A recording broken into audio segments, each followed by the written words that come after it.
Sky Sports Live.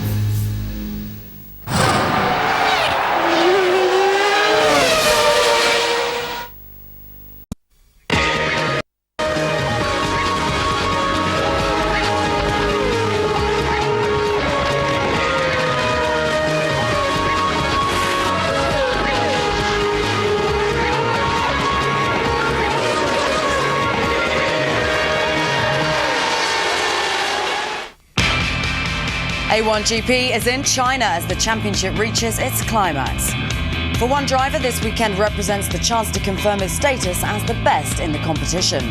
The 1st of October 2006, and Nico Hulkenberg certainly made first impressions count on his series debut in Holland. Germany takes the lead. Germany takes the lead here. It's Nico Hulkenberg for Team Germany who takes the victory. Hulkenberg followed up Zandvoort with another feature race win, this time at Sepang. He's through. He's gone through. Germany's taken the lead. The victory in the feature race in Malaysia goes to Germany.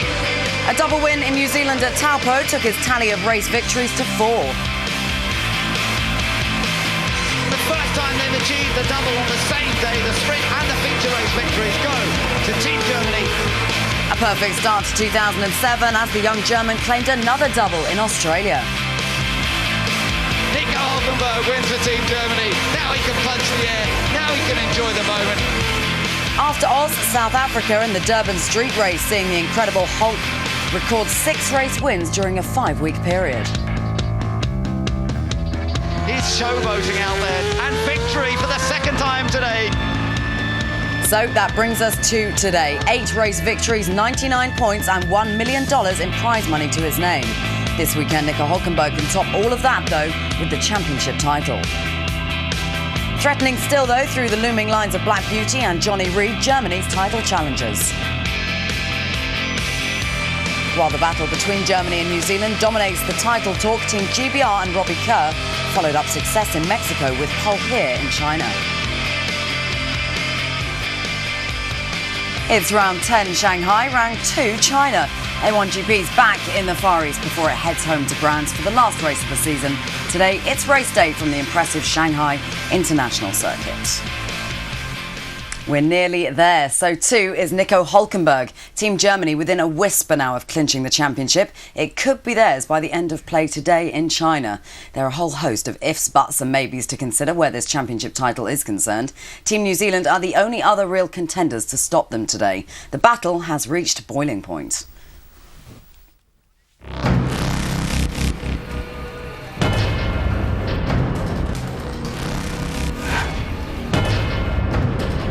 Eight months ago, battle commenced. This weekend is the start of the showdown. It's Germany versus New Zealand.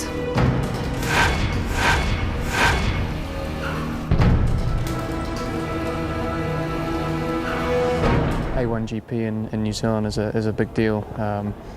It's the biggest form of motorsport there now, so to be here and to be competing has been great. I'm racing until I'm 5 in the German championships, and now I'm racing in the international championship for Germany, and that's a great thing. That would mean a lot. I mean, to win championships is always a great thing, and we're hoping that we could do it. We have a lot of support back in New Zealand, so from that aspect it would mean a lot to win the championship and win races this weekend.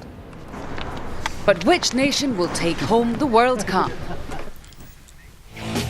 Not long, I suspect, before we find out. Currently, Team Germany, the series leaders, 27 points ahead of their only challengers now, Team New Zealand.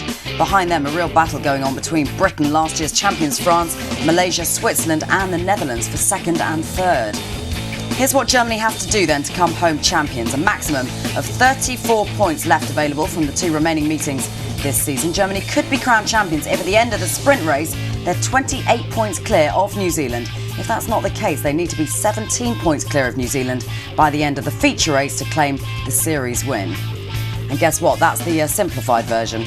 Tony Jardine with me with calculator in hand, fortunately. Tony, it can all get a little bit confusing this, but do you expect Germany to win the title here today? Yeah, I mean, it's a very slim chance for New Zealand, but so far that form has been going quite well because New Zealand have got second on the grid, although they were pipped by Team GBR. So they're in reasonable shape. They've got to keep Germany as far down the order as possible through both the races that are coming up. So it is battle on. And then, of course, there's the possibility that Germany could go off or they could have mechanical problems. They'll be hoping like crazy for that. And all the time, while we're focusing on the battle for the title, Robbie Kerr's putting the car on pole. in such a superb way as well, because he was fastest on the Friday and the readout wasn't working properly on his dashboard because he couldn't see his lap time. But this was an amazing lap, considering they made so many changes on Friday night to this car. And it got it wrong, and during the first 3 segments, the car wasn't going well at all. We thought, oh, what's happening? They're only 4th or only 5th. Then he put in this stunning lap, absolutely stunning, which went half a second clear of New Zealand, and the whole pit lane, their jaws dropped, and there's Robbie on his second pole in 12 months. After success in Mexico for Team GBR, how much confidence is there in the camp right now? Well, it's one of those things when you work within the side of team, when the chemistry is good and things start to happen, everything falls into place. The car is right, the setup is easier to go, the confidence goes high, and you're on a real roll, and you get that big millstone off the back. They were talking about a monkey on their back. Well, it wasn't. It was a flipping gorilla, actually, because for so long they've been the bridesmaids, so many second places, and then they broke through. But it's Robbie, the one who hasn't broken through. He wants to desperately win for himself and for GBR today. What would it mean, though, to Robbie Kerr to win here in China, ahead of Brands especially? It'll be the accumulation of so much work, because he's been so close so many times and he's had so much heartbreak with the car breaking down or spinning off or whatever. It would mean everything to him, and it would set him up very nice for Brands if they confirm that he's going to be in the Team GBR seat for Brands. Indeed. Tony, thanks for the moment. Let's just remind you then of where they did qualify yesterday. Robbie, as we've said, the first pole for GBR in more than a year after posting that fastest single lap of the weekend in qualifying, looking for that first race win. Johnny Reid in the New Zealand car in second, of course, challenging for the title. Jonathan Somerton with his second in Mexico in that feature race. Buoyed by an impressive performance there, he put the car on third. That then is how they line up in terms of qualification. What about the weather, though, out there in China? There have been a few concerns this morning ahead of race day. Bad weather can turn up any time here, can't it, Tony? Can that be turned into a tactical advantage, though, for teams? It can be, but if they've got to come in and they've got to change over to wet weather tyres, it's down to pit work. And, of course, the pit work is crucial when we get into the feature race. And it's how quickly you can get in and out and how quickly your team can do the job and turn you around. And one of the good teams at doing that is Ireland. New Zealand are good at it, Germany are very good at it, and both those teams are David Sears Motorsport. OK, we've got a glimpse of the track there. Let's take a further look at it with John Watson and Lee McKenzie, who take you around the Shanghai International Circuit. This top-class facility was designed by the renowned circuit designer Herman Tilker. It's a picture of colour, with bright stands and rooftops in the shape of lotus leaves. The circuit itself has a mixture of fast sweeping corners and tight bends, and in some places the track falls away. An old-fashioned twist at this modern venue is the timing tower. Welcome back to the fabulous Shanghai International Racetrack with a revised layout this year, 14 turns and 2.8 miles in length. The deceptively fast entry into turn 1 then tightens into turn 2. It's all about track position as you drop downhill into turn 3 and then maximum acceleration up to the revised part of the racetrack, the quick right at turn 4, then immediately you cut back for 5. Use of the curbs is permitted, but all 4 wheels must not be off the racetrack. We're back onto the original circuit layout into turn 6, and like many of the corners here in Shanghai, it just keeps going. Turn 7 isn't particularly important, but the exit of turn 8 is, because it leads on to another straight, and therefore overtaking possibilities into turn 9. It pays to be economical through this part of racetrack, which then leads on to the quickest corner on the circuit, turn 10, and then the exit, turn 11. We're now on the fastest part of the Shanghai International Circuit, the never-ending 1 kilometre long straight. Use of power boost and slipstream make turn 12 always an overtaking opportunity, as well as a scene of a lot of action. And then the final turn 14 brings you back onto start-finish straight, and that little dip that carries you across the start-finish line. For this circuit, will it be a fairy tale ending here for Team Germany? We're about to find out on the other side of the break, the sprint race from Shanghai.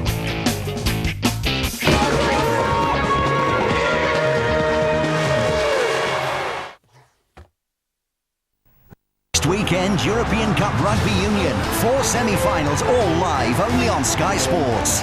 Next Saturday, 12:30 in the Challenge Cup, Clermont take on the Dragons. And at 2:30, the first Heineken Cup semi, Leicester versus Llanelli. Next Sunday, 12:30, the second Challenge Cup semi, Saracens take on Bath, followed at 2:30 by Northampton Wasps in the Heineken Cup. In association with Ford Ranger, European Cup Rugby live on Sky Sports.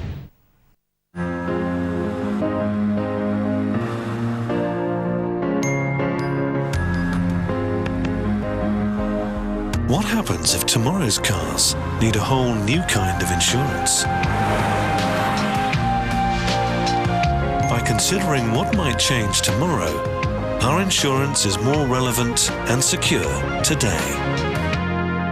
Zurich, because change happens. A government accountable to no one. I didn't do whatever they said I did. Now they crossed the wrong man. Shooter. Sometimes people need train times in a hurry, 118. So I gave her 118. Conservatories are the place to unwind in. But for total relaxation, you need the Leisurely Lounger. Now this might look like any old lounger until you switch it on. As well as everyday tasks, it also massages. And it's so relaxing, uplifting. So Rachel, how was it for you? Where's she going? For an ingenious invention that really does work, try Pilkington Active self-cleaning glass. Can you do that dance? Oh, can you do that dance? Oh, can you do that dance? Oh, can you do that dance? Oh, can you do that dance? Oh, can you do that dance? Oh, can you do that dance? Oh, can you do that dance? Full of it? Full of it? Not so full of it. Are you full of it? Salt. Is your food full of it? Read the labels. Love film? Yes. Want an easy way to rent DVDs? That's affirmative. Want to choose from over 55,000 titles? What? From just $4.99 a month. It's nice. What about late fees? Okay, no late fees ever. Problem solved. We send, you watch. It's that simple. Woo! Yeah! Even the postage is free. There's no way you can lose. For your 2-week free trial, go to lovefilm.com. That must be a total pain. Yeah, and the rate is increasing. Why don't you get rid of it? Don't think I haven't thought about it. Just cut it up into little pieces and problem gone. Then get a Capital One card instead. Is paying too much interest a real headache? Switch to Capital One and get 0% on balance transfers until the 1st of July 2008. Your order, sir? Grilled woodpecker. Whoa! What's in your wallet?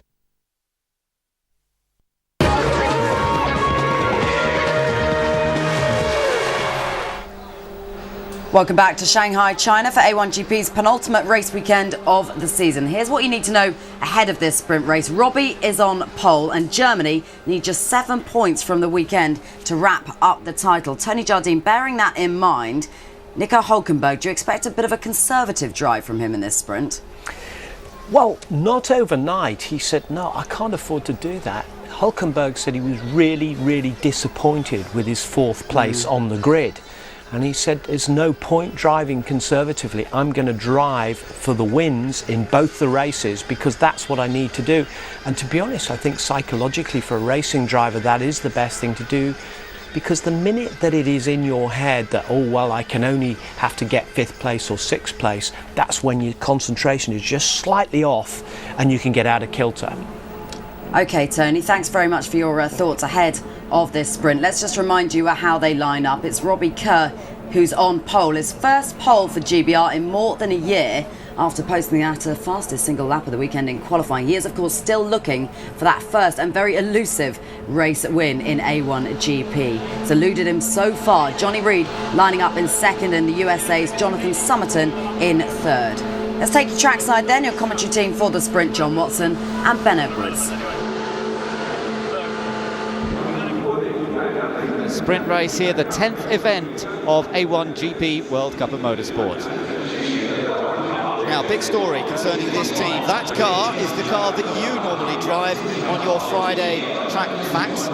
It's been put, the Irish bodywork has been put on it, so it no longer looks the same as when you drive it, but there's been a huge amount of work done over the night. Yes, Ireland have really struggled throughout these stages with A1GP. They've had points when the car's been competitive, but there's been inconsistency. They've worked night and day, literally every weekend, to find the problem. At the end of the day, they went to A1GP and said, look, we want to have the spare car. We don't know what our problems are. We need to get this resolved. So they've got my spare car. Richard Lyons is in the car. He's going to look after it for me for Brands Hatch. Well, we've got some young fans here this weekend. It's nice to see. We're on the edge of a huge city, of course, but Germany have every chance of wrapping up the A1 title here today. I wonder how Nico Hülkenberg feels. He's on the grid right now with Lee. Nico, it's a big weekend for you. It always is a big weekend, but you could win the championship here. How are you feeling? I'm feeling pretty good. I had a good night, and from P4 everything is possible. We just have to get through the first corner, through the first lap, and then I will build up my race, and I'm confident. Were there problems with the car in qualifying, or was it just taking a bit longer, or why P4? Because usually you're much further up. Yeah, we had a bit of traffic in Q3, and in Q4 I didn't put the sectors together, but I think we sorted it out and it should be good for today. Have a great day. Thank you. Well, it's funny, isn't it? Yes, we all sort of expect him nowadays to be on pole position because of his remarkable record in A1GP. China host nation. Let's hear from driver Frankie Cheng. Frankie, you've had a few races off. You're back in A1, back in the China car, and at this, another of your home events. Yeah, absolutely. I'm really delighted to be offered a chance by Team China and to represent Team China Racing Shanghai. Now, I know that it was a bit of a surprise for you, and you've got such a busy time at the moment. You're driving in a lot of cars. What was it like to be back in this one? Really, it's not easy, particularly we were having some problem with in the rookie session with tires, so we lost quite a lot of valuable times. So we start a bit back off, but we are just catching them now. So. And you actually haven't driven at this circuit until this weekend, is that right? Absolutely, it's really funny to say, being a Chinese, but now I've never been racing in Shanghai. But I'm delighted to be able to race in Shanghai. It's really good for my future. Well, enjoy your day today. Thank you. Frankie Cheng, always cheerful. He's got a lot of support here today, obviously. The Chinese crowd beginning to pack into that grandstand. But nearer the front of the grid, Jonathan Somerton for the USA. I wonder how he's going to go from third place. It was an excellent effort in qualifying. He really did challenge for pole position. But now he's got to try and hold on to that third place, perhaps take another podium finish. Nico Hülkenberg alongside him. He starts fourth. And Germany, of course, in with a shout at actually winning the championship in this race. But to do that, they'd have to finish ahead of this car, New Zealand. And Johnny Reed looks in fine fighting form here this weekend. Thought he would have pole, didn't quite work out, but still in great shape. He's going to take the fight here to Robbie Kerr. While there is Frankie Cheng, Kung Fu Cheng, getting ready to go from 12th place on the grid. Let's get back up to the top end and hear from John Surtees. He's with Simon. John, I know you've always been a real big supporter of Robbie Kerr, and today it really looks like he's got his great chance. Well, you know, Robbie Kerr has been right up the front there so many times in this series, but you know, he hasn't had the best of luck. But certainly yesterday he put it all together nicely, and I'll be keeping my fingers crossed. And obviously a great fillip. We came off the back of the win for Ollie. The other Ollie, young Oliver Turvey, did a fantastic job in the rookie session, and we go to Brands Hatch. Well, I was very pleased about that because I've always tried to see whether we could use A1 very much as a ladder to international recognition for young drivers, and bringing young Oliver Turvey in straight from virtually BMW was a little bit of a chance, but he's so sensible and he did a wonderful job for us. Thank you, John. Have a great race. Thank you. this is how all of the cars line up on the grid for the sprint race. And it's Great Britain that starts from pole position. It's the first pole for Great Britain in some 13 A1GP events. New Zealand will start alongside them on the front row with Johnny Reid, and then a superb USA third, Germany in fourth place, India in their best ever fifth ahead of Switzerland sixth, France starts seventh ahead of Malaysia in eighth, Canada ninth with Sean McIntosh back at the wheel, Enrico Tocacello 10th for Italy. Then it's South Africa and China on the sixth row, the seventh row Indonesia and the Netherlands, and on row 8 Brazil with a new driver, Vitor Meira, with Mexico alongside, new man there too, Sergio Perez. Ireland's Richard Lyons starts 17th ahead of Portugal. We've got Lebanon in 19th, the Czech Republic 20th, and at the back Australia and Pakistan. 22 cars to do battle in 10 laps around this Shanghai circuit, a shorter version of the track than was used last. The safety car keeps them nice and slow as they approach turn 14 here at Shanghai, and we prepare for the 10-lap sprint race. Great Britain on pole position. We're looking from Team Germany's point of view in fourth there.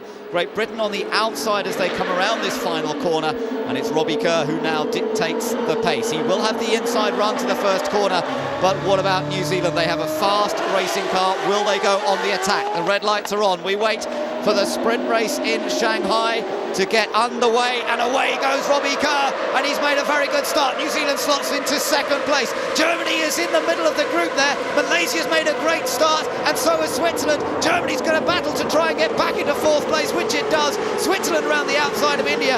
Great Britain leads, New Zealand second, USA third, and Italy a bit wide. Italy ran wide, but a good start from Team GBR and New Zealand. Both were on power boosts, and both were alert to the benefits of using it. Everybody has managed to get through 1, 2 and 3 cleanly. Now watch through 4 and 5. Malaysia managed to nip past India there as well. Malaysia up into 6th place, having started 8th. Good start, but here's Germany on the inside of USA trying to get past, and Nico Hülkenberg trying to nip past Jonathan Somerton. Hasn't completed it yet, but he's still trying, and he can't quite make it, and he's got to watch out because otherwise Switzerland will be through. Indeed, and Jonathan Somerton did not want to vacate that third place under a lot of pressure coming around turn 6, but he managed to hold track position.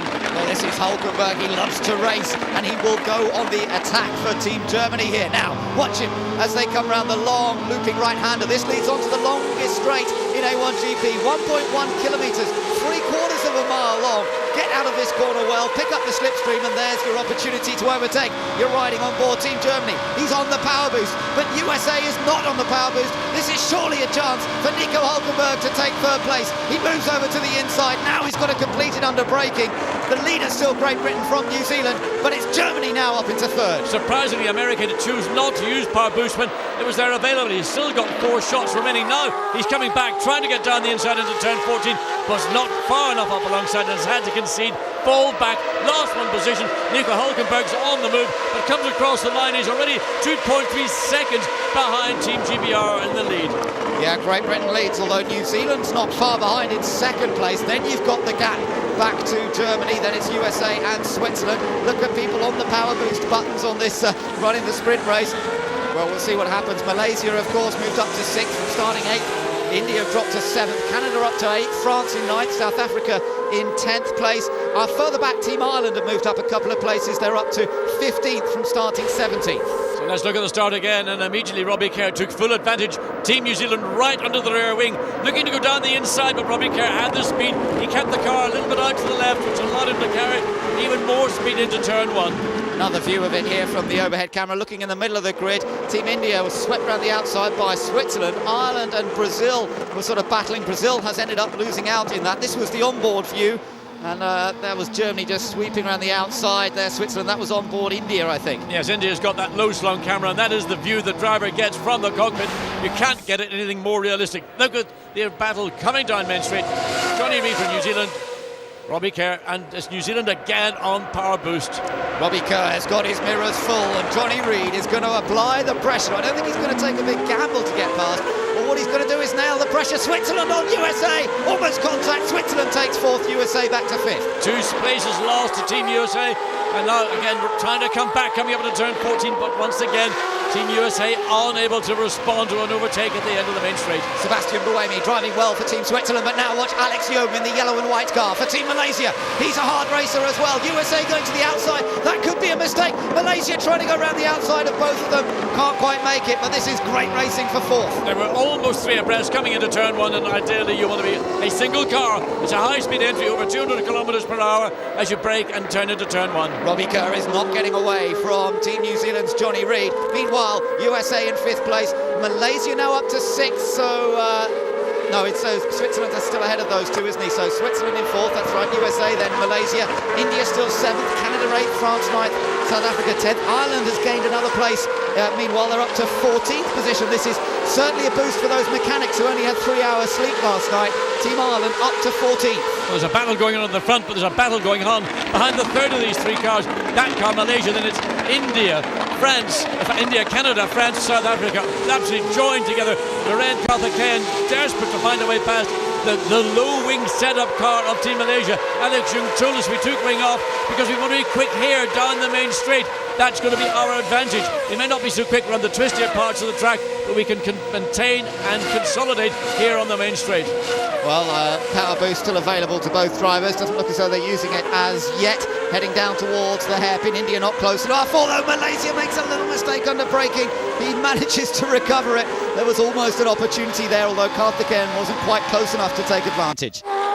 So a breathless start, 7 laps to go through the final turn 14, onto the main straight, and the bulk of the field really, Malaysia, India, Canada, France, South Africa, Italy, Netherlands, China, Ireland up to 14th, having started in 17th.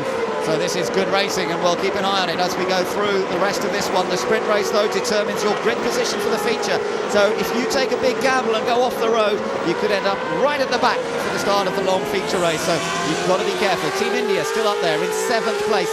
Remember, India looking for their first ever podium. 7th is the best they finished, and that was in a feature race. So this would still be their best sprint race finish if they can stay where they are right now. And you're riding on board Team India's car, following again the yellow and white of Team Malaysia. Just balancing the car. This is Team India are on board with through turn 6 then.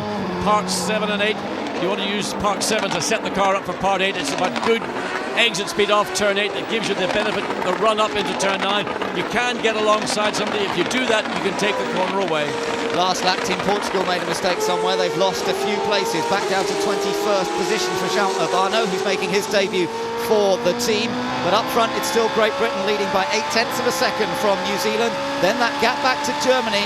Germany pretty quick on that last lap, and slightly quicker than the race leaders. So Germany will try and close up to the top 2. Yeah, you can just see there Hulkenberg is beginning to close on the top 2. Then it's Switzerland, followed by USA, and then this long line: Malaysia, India, Canada, France, South Africa, Italy, Netherlands, China, and then Ireland. Yes, and noticing a lot of the cars that are running that lower rear wing setting, that their cars are not as stable under braking as they come into turn 12 at the end of the straight as those that are carrying that little bit more wing. So it's a balance between stability and top speed, and the mix and match. Malaysia's got less wing, India's got a little bit more, and the balances, they're still in the same positions. Ireland's close to the back of Team China as they came down the start-finish straight there.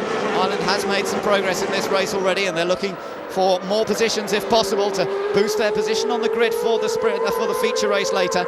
There's the gap back to Switzerland and the USA. Then Malaysia still protecting from Team India. Alex Jung initial early run was very positive, but now looks as though he's not able to quite capitalise on that. He lost some time on one lap, and now he's got to protect position from India. Indeed, and I think part of the reason is that going with a very low rear wing down setup is that the car's probably sliding around too much.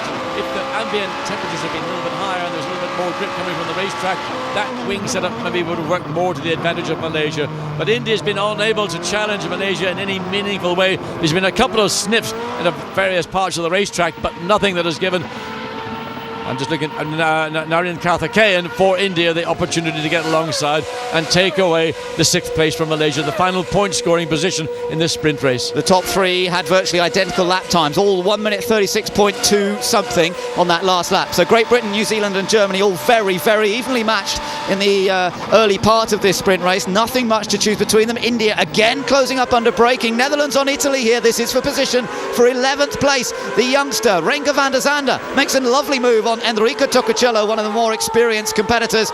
Race winner in China, in Beijing earlier, and in fact both those cars of course won races in Beijing when we visited China before Christmas, and now there they are battling over 11th position. Well, it was a well-judged overtaking manoeuvre by Renger van der Zande on the much more experienced Enrico Toccocello.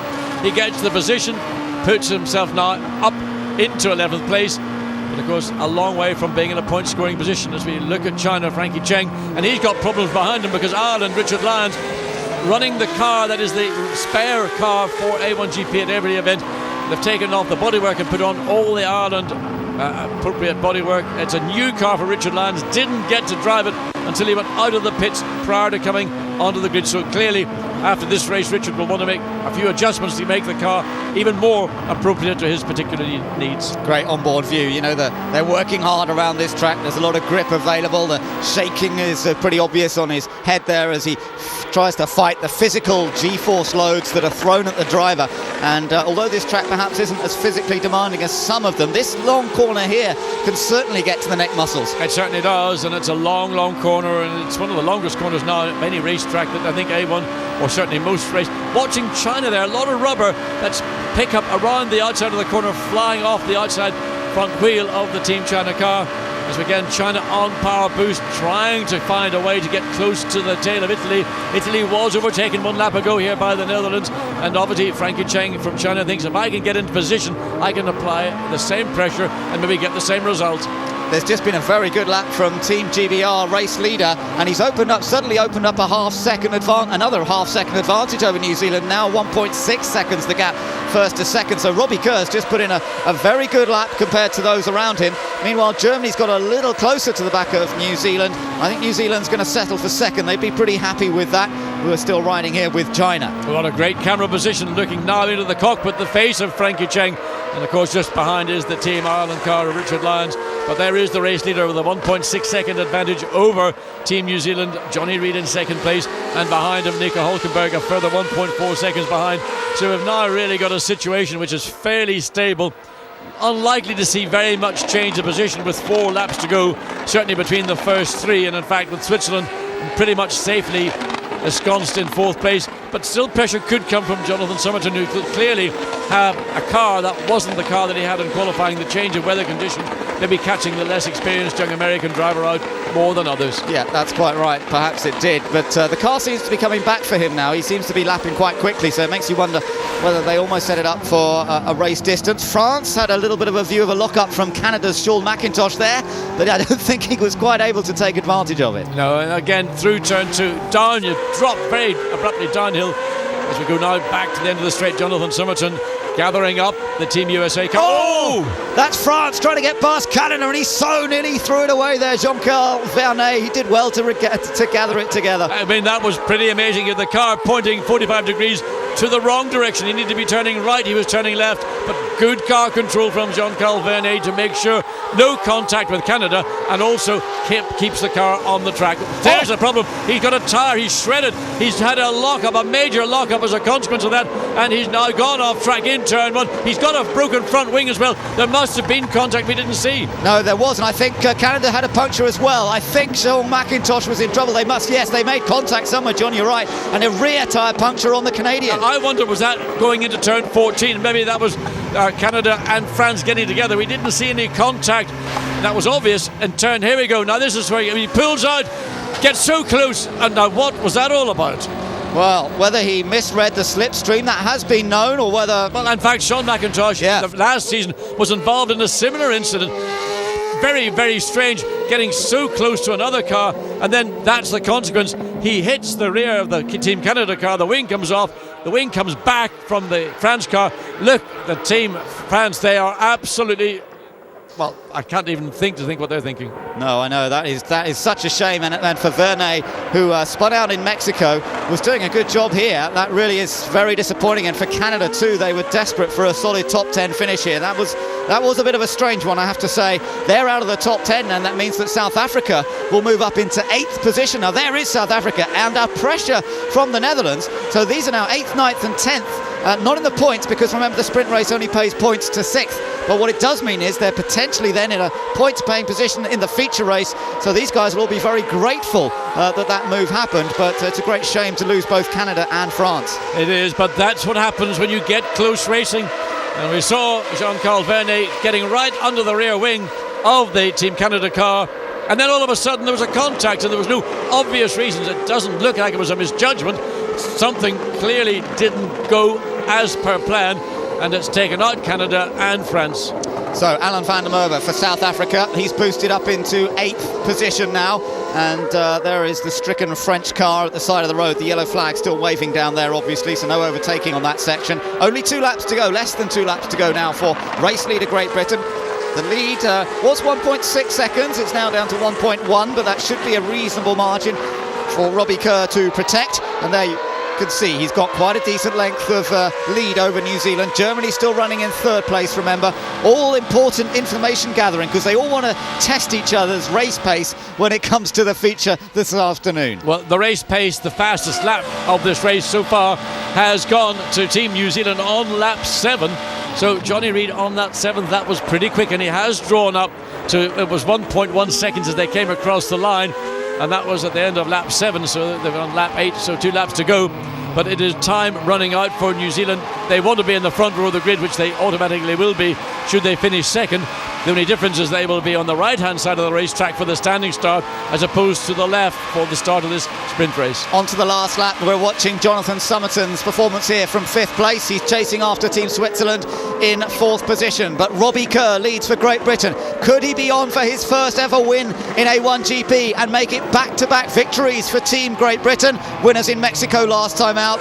Robbie will not count on it until he crosses the line. I tell you, he's led plenty of laps in A1GP, but he's never won a race, and he won't count this one done until he crosses that line. Meanwhile, USA still keeping the pressure on. Well, Robbie Kerr with half a lap effectively to go, and there he goes, and he's under pressure. Team New Zealand have now got that advantage down to just under the second, and Johnny Reid clearly is prepared to take this race down to the last corner, because the gap is, well, you barely, how could you count what is 0.9 of a second in terms of distance? If he gets into the slipstream of the Team GBR car, he's got to get himself here precisely where he needs to be, not to lose out from the front of the car with the aerodynamics, but so as he can get down to the end of the straight. It's going to be interesting at the end of turn 12 whether he's going to take a punt or not. Yeah, and they're both on the power boost as they head down that long straight. For New Zealand, there's nothing to lose here. Keep the pressure on, thinks Johnny Reid, and maybe Robbie Kerr will make a mistake, but he's neat on the brakes into the hairpin. There's one more corner to go. For Robbie Kerr, who was a leader at the first ever event at Brands Hatch when the battery broke and it put him out of a potential winning situation. Finally, it comes good for Robbie Kerr. He wins in A1GP. It's back-to-back victories for Team GBR, and Robbie has finally got the monkey off his back. He is victorious in A1GP, and that will mean a huge amount to him. Well, fantastic result there for Robbie Kerr, the team over the moon, of course, and well, a sense of relief, I'm sure, as well for him, having taken this victory. There's Nico Hülkenberg, and of course still leading the points, and so close now to wrapping up the title in the feature race this afternoon. New Zealand gained a point on Germany by finishing ahead of them. But what a moment this is for Robbie Kerr, a very special moment after all his trials and tribulations. The man who led at the very first meeting at Brands Hatch in season 1, only for the car to break down.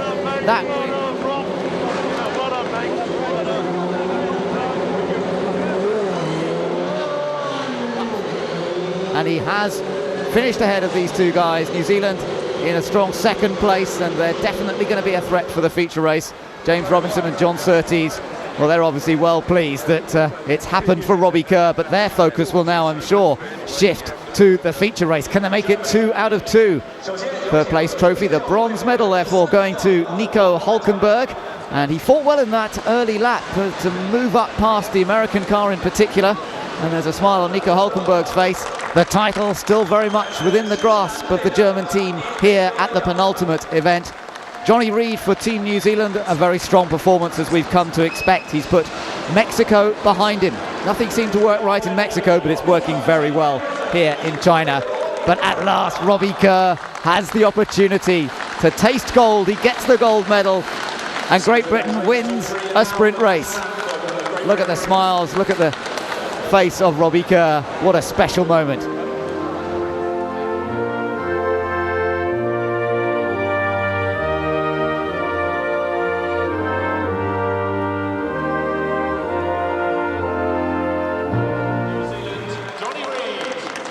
We did it all the hard work yesterday, getting it on P1, and then just got to keep it steady throughout the race, and that's what we did. Nice consistent pace, and finally, we've got one.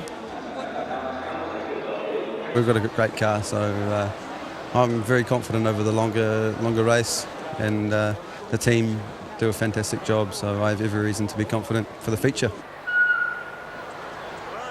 Start was not too good actually. I got in the ref limiter, and then I didn't lose the place, and then I catched up USA Jonathan at the end of the straight, so that was good. Confirmation of the result of the sprint race. Victory for Great Britain ahead of New Zealand with Germany third. Switzerland in a very strong fourth place. USA a little disappointed to drop back a couple of places, but still in fifth. Sixth for Malaysia, seventh for India, then South Africa in eighth, the Netherlands in ninth, and 10th place for Team Italy.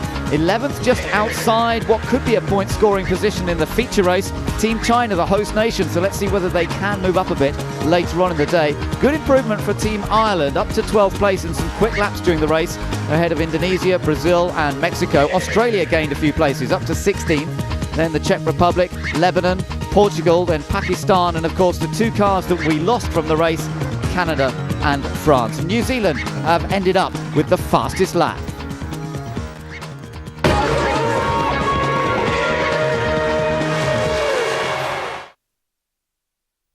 Movies has changed to help you find your film. Now there's a channel for comedy movies, for drama, family films, for classics, for action thrillers. You get the picture. With 10 channels devoted to your every movie need, including one just for premieres, plus 2 extra channels in high definition, you can stop searching and start finding. Sky Movies, your guiding light to great film. What happens if your business model changes every 4 hours?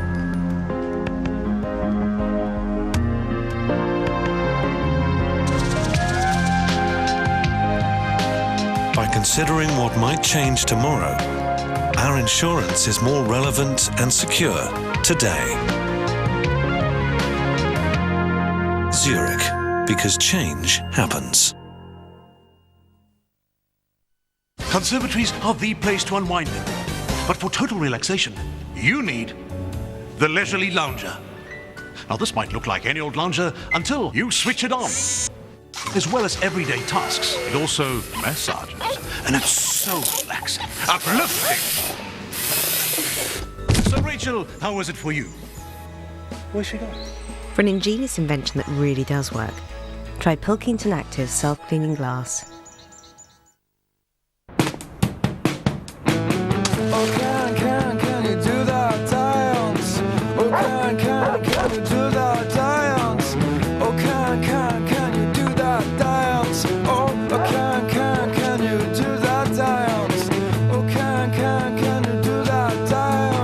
Oh, can you do that dance? Oh, can you do that dance? Oh, can you do that dance?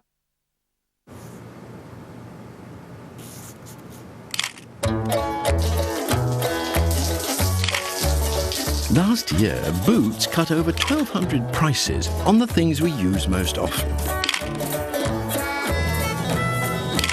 And this month, they're cutting more. Lots more. 500 more, in fact. So now everyone can look and feel better for less. Pedigree understands dogs. We understand it's only natural for them to fetch stuff. It's only natural to dig a hole, answer the door, and roll about in stuff that doesn't even bear thinking about. New Pedigree Better by Nature with no artificial flavours or preservatives, and delicious natural ingredients with all the nutrition they need. Fresh meat, garden vegetables, and wholesome pasta, and certainly tastes better than whatever that was. New Pedigree Better by Nature. Are you full of it? Full of it. This pizza, full of it. Also, not full of it. Full of it. Full of it. What about this? Full of it. Sandwich, full of it. Not full of it. How do I know? I read the labels. Salt. Is your food full of it? Well, is it?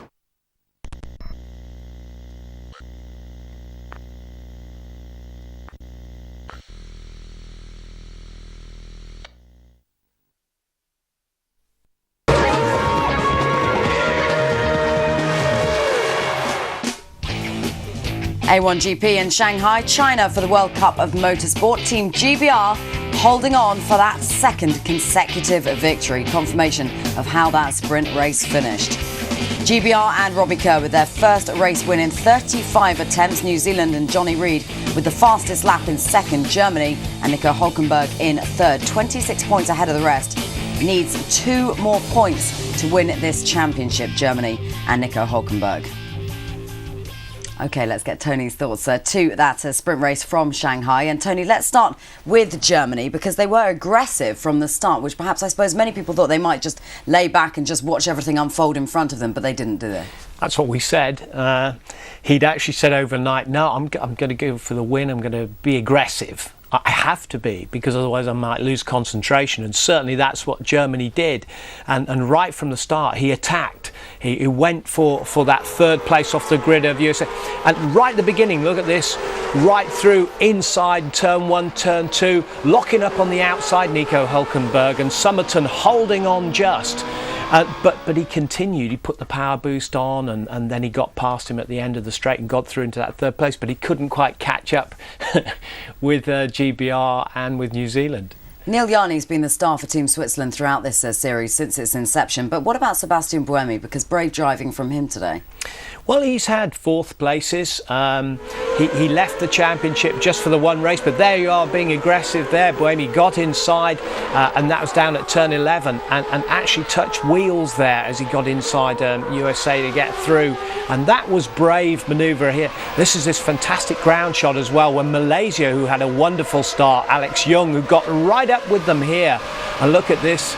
Down the straight, 190 miles per hour. Oh dear, as he shaved past there, I thought they were all going off. But it was hectic. It was a great sprint race, one of the best sprint races we've seen this season. Well, there was a bit of a problem for France and for Canada. Jean-Carl Vernet, and making his move on Canada, punctures in the end, suffering for both. How disappointing is that for these two teams? Well, it's very, very disappointing indeed, especially for that youngster Vernet. You just saw him saving it there, saving that big slide as he went in, and this was a result of puncture. But this is how it happened here, where he's tracking him down the straight and slipstreaming at 180 miles per hour with Sean McIntosh in the Canada car, and he puts his hand up and says, what's going on?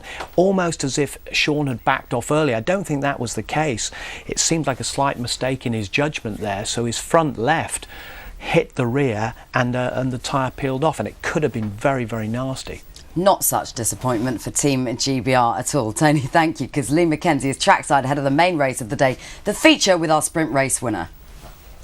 Thanks very much, Georgie. Hello and welcome to Shanghai. What a fantastic sprint race we've had. All due to this man, Great Britain's Robbie Kerr. Robbie, congratulations. It's been such a long time coming, and you so deserve it. It's about time. Thanks to Tony and Wade and the whole team for supporting me all the time, and we finally proved everybody wrong and come away with a victory. And it was the way you did it as well. It was a pretty much faultless drive.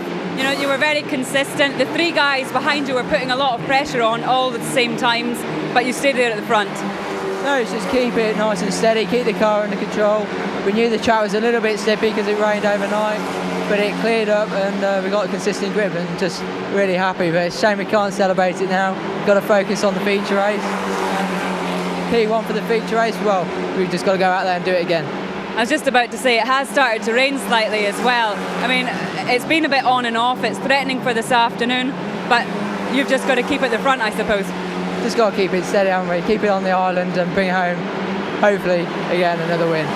And finally, what about Brands Hatch coming up? I mean, you couldn't have done it at a more timely...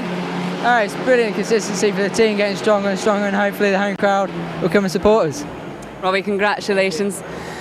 Well, this still is the afternoon that Germany and Nico Hülkenberg could win the championship. It could be a day of celebrations for many teams up and down the paddock. Back to you.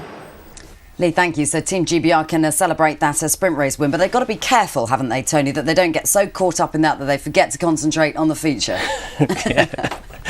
Absolutely right. I mean, the feature race is a big, long test. You've got the pit stops, you've got your strategy. Your pit crew really have to be very, very sharp indeed and get the driver in and out as quickly as they possibly can.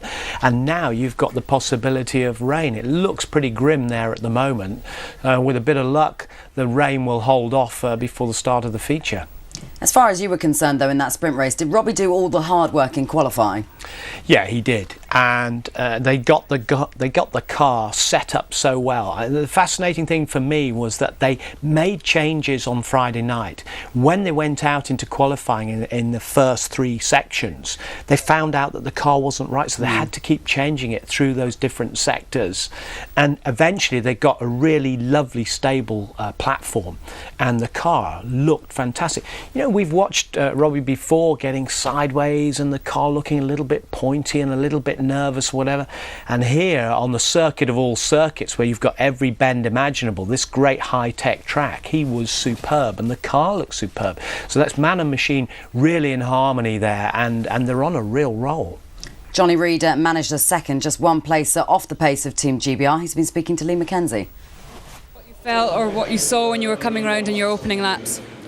We just had a problem with the rear of the car. The guys are trying to do their best. There's a lot of oil coming out, so there's not much time to repair these things when you go out for a race. So the guys are going to do their best, but fingers crossed that she'll do the whole distance. You even got to this stage with only 1 minute and 10 seconds to get out of the pit lane, so that was remarkable, but it doesn't seem to have got any better. Yeah, it's stressful times at the moment, so the championship's at stake, and it'll be a shame to go down this way, but fingers crossed that it'll be okay. Thanks for talking to us. Thanks. From what Johnny Reid had to say there, we'll keep a close eye on that black beauty car of New Zealand. We're going to take a quick break. When we come back, though, it is the feature race, live and uninterrupted from the Shanghai International Circuit in China.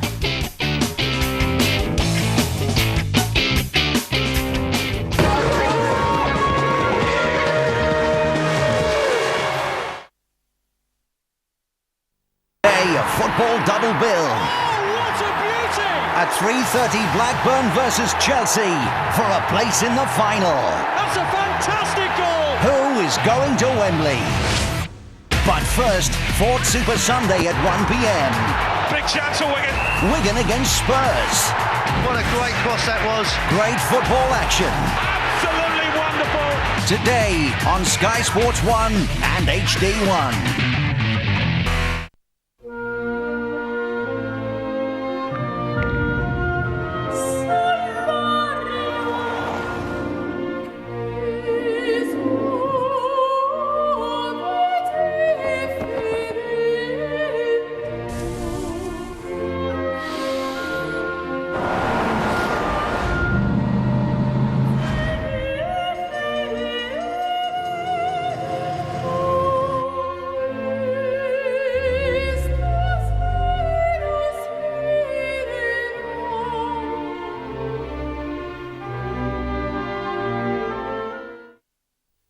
So, Big Brother, why do you use Clearasil Ultra?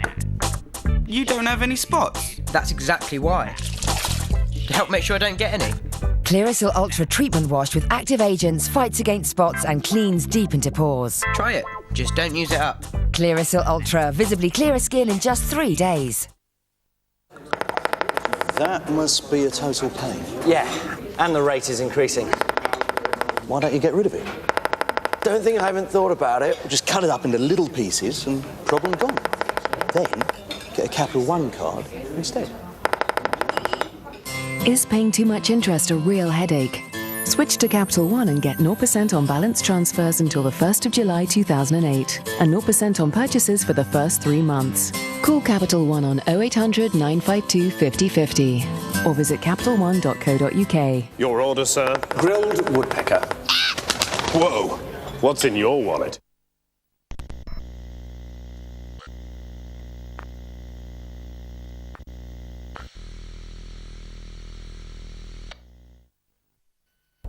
Ireland, an ancient land steeped in thousands of years of history. First discovered by Alfredo da Manzo, just this morning. The Dingle Peninsula was discovered on horseback by dentist Malcolm Evans. And it was in this very restaurant in Belfast that French lawyer Sylvie Ployer discovered Guinness. Discover your very own Ireland at discoverireland.com.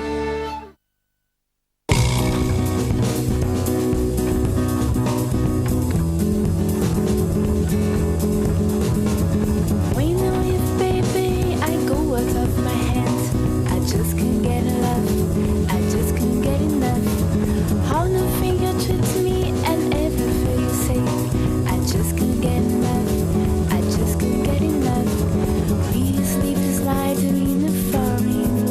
Tropicana Pure Premium only comes straight from the very best fruit, and our oranges are squeezed within 24 hours of picking.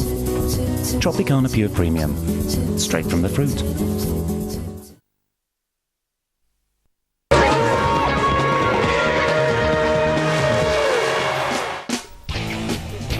Welcome back to Shanghai for the penultimate round of the current A1GP calendar. The feature race just about to get underway, and it has just started to rain in Shanghai at the international circuit there. Can Robbie Kerr, though, make this a famous double? We'll wait and see. Taking you through live, uninterrupted race action, our pit lane reporters Simon Hill and Lee McKenzie, and our commentators John Watson and Ben Edwards.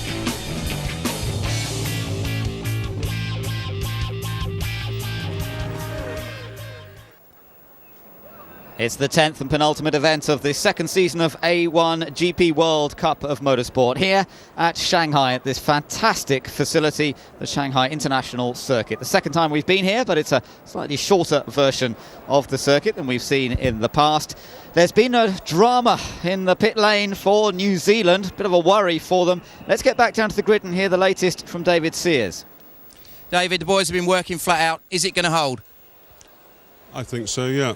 I think a couple of studs decided to shear off on the outlap there, and we've drilled one of them out and got another bolt in there, and we've wire locked the other one in. I think it'll hold for an hour and a half. Thanks very much. Thank you. It is scary, though, to have drilled out one of the bolts and having to lock wire the other one in. That shows it's difficult. Yes, it is. It's very, very difficult access around that part of the race car. Really, you need to take all the rear suspension off. This is a great race car, and will be a huge disappointment to Johnny Reid and New Zealand if they can't finish. Well, let's hope those boys have sorted it out. This is always a team affair, of course, and that crew has certainly worked hard. So let's take a look now at how they line up for the start of the feature race. It is Great Britain on pole for a feature race for the first time ever, courtesy of their first sprint victory, Robbie Kerr doing the job earlier on today. But New Zealand look fast in race trim, and Germany always a threat with Switzerland there as well on the second row. Then it's USA and Malaysia. Malaysia keen to score points. India and South Africa on row 4. India looking for their best result of the season. Netherlands and Italy on row number 5. And then it's China, host nation, on row 6 with Ireland looking to further make up places. Indonesia and Brazil on row 7. Mexico and Australia on the 8th row of the grid. Then the Czech Republic and Lebanon on row 9. Portugal and Pakistan on row 10. And then the two cars that had a coming together in the sprint race. There was no action taken, by the way, to either. That it was seen as a racing incident, but very unfortunate that we lost both Canada and France, and they therefore start right at the back of the grid.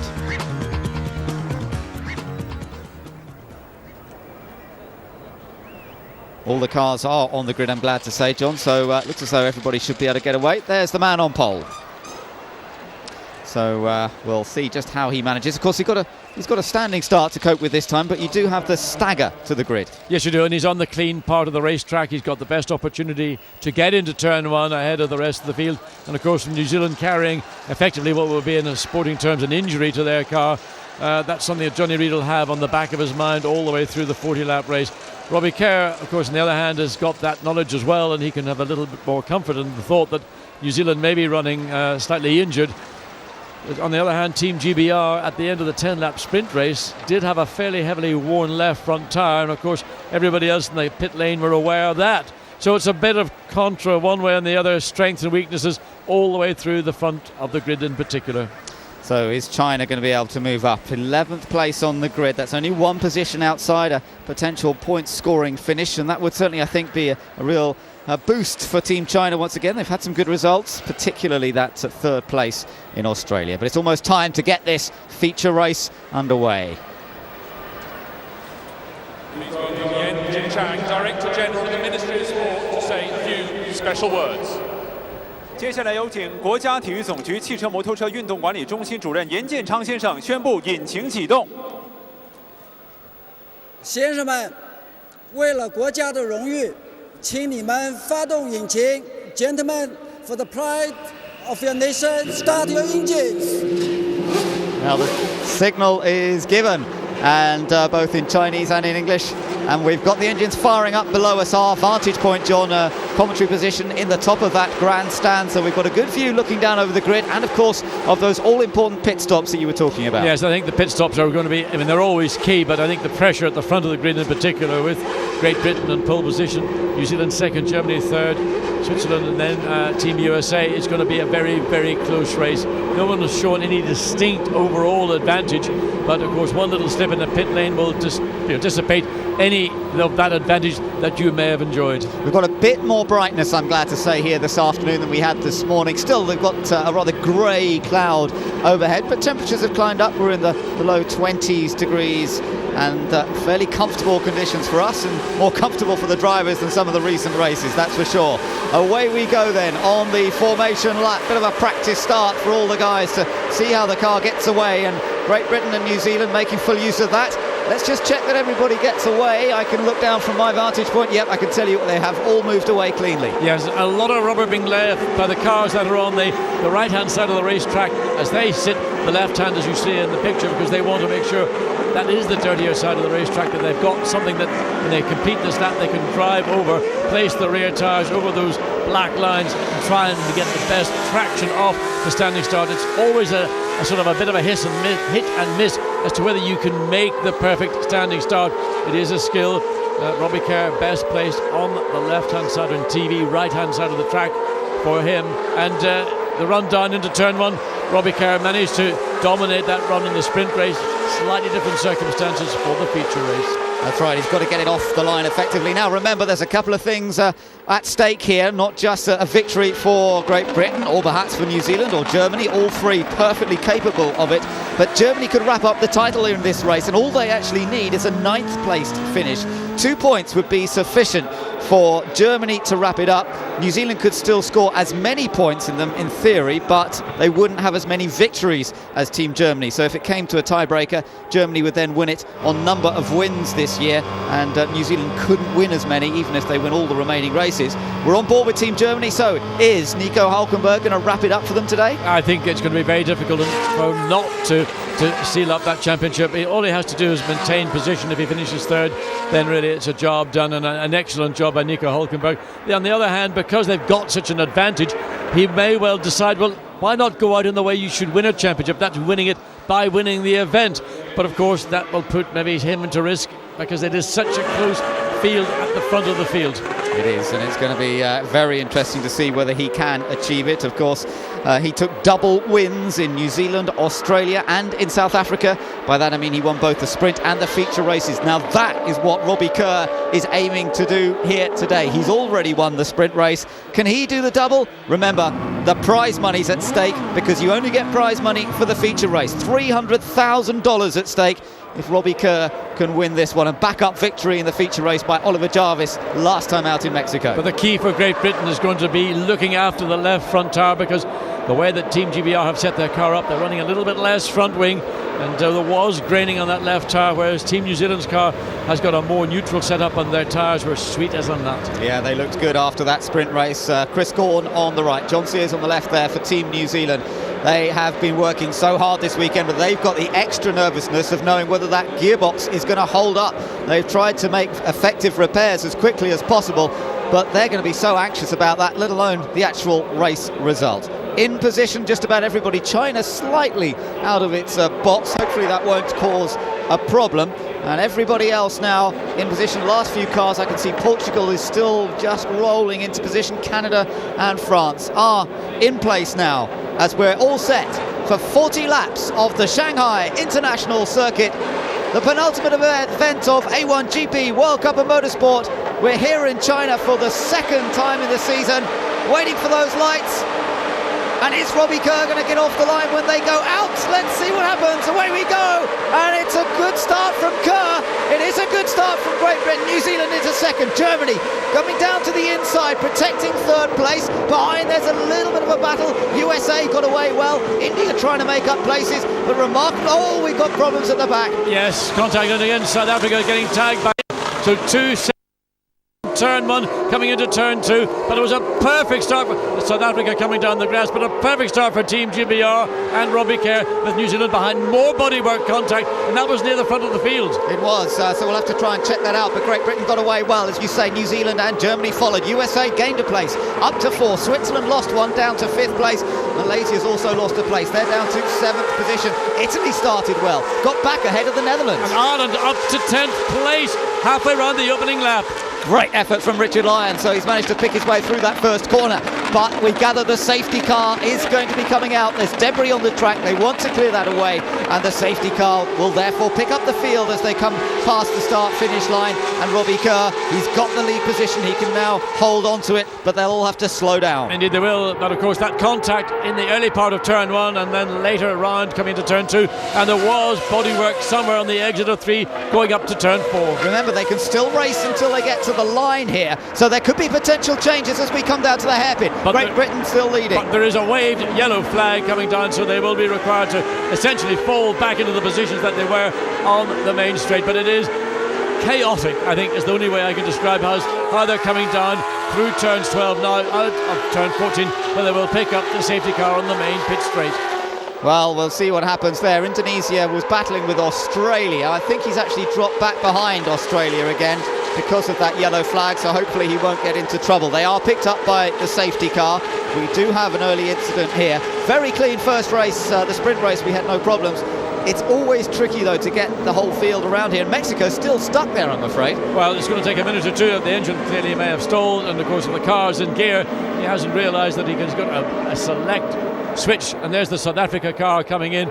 Alan van der Merwe, the whole nose and wing assembly has been trashed. That can be replaced very quickly by Team South Africa, but nonetheless it means he'll go back out onto the racetrack, and he's certainly going to go back out at the very tail end of the field. Hopefully he will get out before the snake of cars makes its way around, and hopefully he will not go a lap down. There the engineers get to work, lift the car up to put the jack underneath it. Now they've got to unbolt 4 bolts to get that nose assembly removed, to get a new one on, and taking the opportunity to change a set of tyres at the same time in case there was any damage, particularly to that right front. Yeah, good idea, but of course they will still have to make a tyre change later in the race, because you're not allowed to make your stop for tyres until at least lap 8 has been completed. But with the safety car out there is the opportunity to join the back of the queue. He has not lost a lap, so at least he's still got an opportunity here of picking up some places in the race. Well, if you think all the way back to Indonesia over a year ago, Sean McIntosh started from the pit lane and he ended up winning the race. But let's look at the lights go out. Robbie Kerr makes an absolutely perfect start. Johnny Reid comes over to step up behind him, and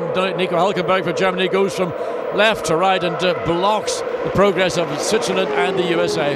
Now let's see, it was about 3, Mexico, Australia, I think that was Brazil as well. Victor Meira got involved, and then suddenly there's South Africa spinning, contact with Narain Karthikeyan, and that was nothing to do with Karthikeyan. That was just South Africa losing it, then snapping back into the path of the Indian car. That's a worry for the Indian team. They'll have seen those pictures and realised it got quite a whack on that outer side pod. Yes, of course that side pod houses the water radiators and the oil radiators for the engine, so if there is going to be a problem, it'll make itself known pretty quickly on the Team India car. I think it's probably okay as the safety car once again picks up the field and continues around. Yeah, at least another lap. The lights are still flashing, so they're not going to be released as yet. Robbie Kerr follows the safe, beautiful start, as you say, John. He absolutely got that perfectly right. That's 2 great starts he's made so far today, but this is a long race, and we know that this Black Beauty of New Zealand is going to be a real threat. As long as that gearbox problem that they had coming out of the pits is going to hold up and let him race, let's hope that it's not going to cause a problem. Germany there in 3rd, and then as you can see, America in 4th, the United States in 4th, Switzerland in 5th place, India in 6th position, then Malaysia 7th. There was a good first lap from Italy, up to 8th place. Netherlands will be frustrated because Van der Zande had passed Italy in the sprint race, but he then got nipped by Italy at the start of this one. And then you've got Ireland, as you mentioned. That's a good getaway for Richard Lyons and for Team Ireland. Yes, and he's certainly a very much happier boy this afternoon than he was throughout the weekend, and clearly the performance that they're getting out of the car now is really is benefiting Team Ireland. They've had a miserable season in A1GP throughout the second series, and they're really desperate to get that problem resolved. So when they go to Brands Hatch, they're bringing over 300 guests as part of their hospitality package for the final round at Brands Hatch, and they want to put on a show for those sponsors, potential sponsors, title sponsors, any sort of sponsor. Team Ireland are going to bring them to Brands Hatch. Yeah, and just for the boys who worked so hard last night, I think they had all of about 3 hours sleep. To see their man move up 4 places on the opening lap here of the feature race, I think they're going to be very, very pleased about that. Yes, 2 places up from 12th position on the grid. So they'll be pleased. Let's hope he can give them something else to cheer about. Of course, 10th means a point. You get paid down to 10th place in the feature race. Get some prize money too, so they might be on a bonus. They'll be even more happy. Well, I do not have terribly many points in the championship so far, so anything today, and looking forward to Brands Hatch and to the possibility of making up some of the disappointment that they faced throughout this series. Can only be good. Safety car in this lap, as we're told, so you'll see the lights go out, the flashing lights that is, on the top of the car in just a moment, and then Great Britain, New Zealand and Germany will be released. A lot of weaving going on. Yeah, they're trying to get that tyre temperature back up. They've been 2 laps now behind the safety car. Tyre temperatures drop, tyre pressures drop, and tyre pressures, as ever with a racing car, are absolutely critical to the performance of the car. Robbie Kerr now backs them all up, and of course once he comes onto the start-finish straight, he then gets the full advantage of being the lead car. He's going already. Johnny Reid's going with him, but nobody can pass until they cross the start-finish line. So Robbie Kerr really going for it early. Are they on the power boost? Yes, Great Britain very wise to that, so is New Zealand. It's an opportunity, a restart of a race, and New Zealand's certainly got an excellent run here. Great Britain's going to have to protect the inside. New Zealand's going to go to the outside, but he can't quite make the move work. But he's tight to the corner. He's hoping Kerr runs wide, but Kerr's got it under control, and that's a good battle again at the restart. Yeah, I mean, this is the first serious threat over the sprint race and now into the feature race, this restart after the safety car deployment. And Johnny Reid clearly feels he's got an advantage over Team GBR. He wants to make that advantage stick as early as possible. The long goes run. Look at that, a mistake from Robbie Kerr. He ran wide coming into turn 6 now. The run down into turn 7. So that was an error from Robbie Kerr. Pressure, and that's the result of the pressure from the pace of Team New Zealand in this early stage. Oh, it's good stuff between these two nations, Great Britain and New Zealand, fighting it out on the restart. Germany's tucked in behind with USA right there too, and Jonathan Somerton looking more racy at the early part of this race than he did in the sprint. But you know, Australia's made up huge ground. Canada, they're trying to make up ground. Oh, it gets tight. I haven't mentioned Australia, John, because they're up to 11th, and they've also had a very good start to this race. Yes, they did indeed, and that's the benefit of having a little bit of time between the sprint race and the feature race to look at the car and say, look, what are we doing wrong? Let's take a punt. That's all we can do, and they've obviously taken the right one. Now what's going up? USA trying to get past Germany there. Germany having to defend. And look at Ireland and Richard Ladd's contact. Malaysia's off. Alex Young spins to the outside, and he was involved in a tussle himself with India. And Ireland also, in that battle with the Netherlands, they ran wide in the exit of the corner, but Alex Young desperate to have his car pushed backwards to enable him to get back into this race. Canada and France together again on track. They hit each other in the sprint race. Now they're battling one another again. Germany still holding on to third, but Hulkenberg struggling a little bit in the early stages of this race. America looking very, very fast. Here comes Canada, trying to get down the inside of host nation China. Oh, that's a good move from Sean McIntosh. Copybook overtaking manoeuvre from Canada. Got in the right position of the racetrack. Frankie Cheng found himself on the outside of the corner. Could do nothing about it. That all began on the exit of turn 14. A good run from Sean McIntosh, and he'll be delighted having had to start way down the field. That's brought Canada up into 13th position from the back of the grid. What a great run that's been for him. That's Mexico. We saw him go right at the beginning. Poor old Sergio Perez, old. He's only 17, making his debut this weekend. But look how close the top two are. Great Britain versus New Zealand, and still Germany working hard to defend from the United States. Well, I think the United States looking much stronger in this feature race than they did in the sprint race. They went back 2 places in 2 consecutive laps. But watch for the battle for the lead, because Johnny Reid is going to be right on the gearbox of Team GBR. Australia up to 9th now because of problems ahead for others. Australia, who started in 16th place, Ian Dyke, is doing fantastically well for Team Australia. They're in a potential point scoring position. Long way to go as New Zealand gets close to the back of Great Britain once again. The rest of them filing through. There's Switzerland and India, but Ireland defending from Indonesia. Oh, remember these two cars clashed last year and one went over. Oh, it's tight between them. Look after my car, please, Richard Lyons. That's right, that's the car you've been using, John, and he just about got through there. Ananda Mikkola. Oh, we got safety. Have we got safety car again? I'm seeing the flashing up on our screens. It may be being readied. It hasn't been deployed, but it may be on standby. Somebody's in the gravel on the exit of turn 14. I don't know who that is, but somebody's off on the outside of the final corner, and maybe there's some debris or a car in a dangerous place. Look at this, Lebanon making a move on Portugal. Well done. Again, round the outside. Now, let's just see what's happening here. That was GB versus New Zealand, and Great Britain still with the advantage, just about, but we've got the safety car out. So that's because a car on the exit of turn 14 has got itself beached in the gravel. There's the safety car. There's waved yellow flags around the field, so expect Robbie Kerr and Johnny Reid now having to slow the pace down. I'm just looking down from our vantage point. It's Mexico, which was the car, of course, that had that spin earlier, but for some reason it's now a different part of the track and in the gravel on the exit of turn 14. So we never actually saw why that car went off. Was it contact with another car? It's sufficiently far off in the position it's standing. It may well have been a contact with another car. Now Malaysia's running again. Did he lose a lap? I'm not sure that he did. He may still be on the lead lap here. I think that he got out well before the safety car came round, but maybe he didn't get round to catch up to the end of the chain of cars as we go on board with New Zealand running down Main Straight. Again, watching Robbie Kerr ahead as all the cars are again trying to maintain the tyre temperature. It's not just the surface temperature, it's the core temperature, and they've yet to catch up to the safety car. Let's look and see. This is the Ireland move. This is a lap or two earlier, and that's what caused the incident with Malaysia, but Ireland pulled out, and then Render van der Zenger in the Netherlands got back under that car. Looked to me as though that was just a mistake from Alex. Yeah, he just looked the rears, didn't he? That's what I was talking about in the sprint race. If you run the very low downforce, under braking at the end of the Main Straight particularly, this car is not as stable as those running more downforce, and this time it has actually caught out Alex Young. That's going to hurt them. They desperately want to finish fourth in the series, but their main rival is France, and France is now up to 15th place, whereas Malaysia, of course, at the back. There is Sergio Perez, the young Mexican. It's certainly having a bit of a torrid debut. He's a pretty inexperienced driver compared to some. It's a good opportunity for him. Salvador Duran, of course, is the usual incumbent. I know they've been on the phone quite a lot to each other this weekend, but I think Perez's race, unfortunately, is over, so he's going to have to put this one down to experience, and it's because of that car in the gravel there that we've got the safety car out. Now, there's nobody attempting to remove that car to safety. There is. I can just see there is a wagon on its way. Well, actually. There it is. There's the car in the gravel.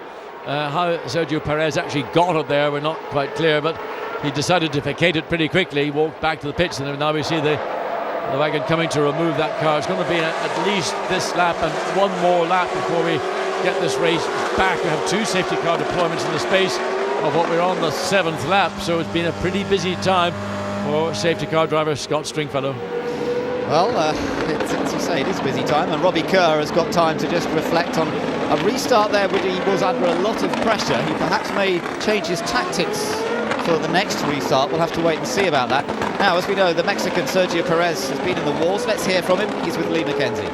Sergio, just tell us what happened out there. Well, it was showing me my display something about the fuel, so I thought it's the bomb fuel, same as happened in Mexico. It's a shame really that it comes so far away and it happened, but it's motorsport and it can happen. Bad luck, Sergio. Yeah. Oh, it's a little bit difficult to follow quite what was that. Well, I think it's talking about fuel, and I don't know whether maybe means fuel pressure. Something certainly caused the car suddenly to slow down, as you saw.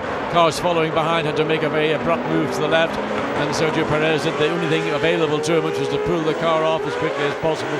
It was in an unusual part of the off track there, the car now being removed to safety.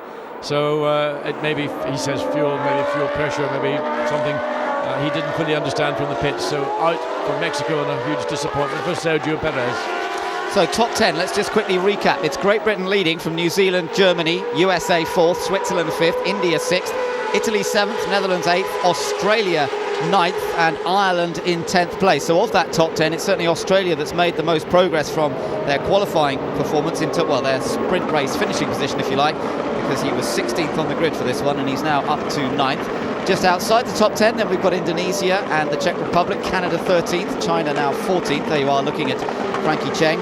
France 15th, Lebanon 16th, Portugal 17th, then Brazil South Africa, who had the front wing changed earlier on, they're 19th. Pakistan is 20th, and the final car is Malaysia, who has joined the back of the pack. Only with the one car out, of course, that is the Mexican car, as we heard from Sergio Perez. So 33 laps to go, or 53 minutes and 50 seconds, depending which comes the sooner. 287.2 kilometres per hour. It's a pretty impressive top speed for the United States. Yeah, well, they're getting a pretty good slipstream going down the straight. The wind direction and the volume of wind has changed, so we've seen the wind switch from one way on Friday back the opposite way on Saturday, and now it's maybe turning back again to give them an assistance down the main straight. And there the safety light being flashed, so it looks like the safety car will be coming in at the end of the 8th lap, as the Team GBR look on the pit wall and wondering, are they going to see another attack coming from Team New Zealand? We saw a great restart from Robbie Kerr, but it was anticipated by Team New Zealand and Johnny Reid, and I'm sure Johnny Reid's going to be right on the case when they come out of turn 12, because that's the point where Robbie Kerr really took advantage of his position on track. Well, the safety car will be coming in again at the end of the lap, so we'll see if that is the same situation, whether Johnny Reid's going to keep that pressure on Robbie Kerr. I'm sure he will. And what about Germany? They were struggling a little bit, had to work quite hard to keep the United States behind, and that may well be the same again. But then Switzerland's in there too. And those three guys, Germany, USA and Switzerland, the three youngsters, have all raced against each other in the junior ranks, so they probably know each other well. Here we go.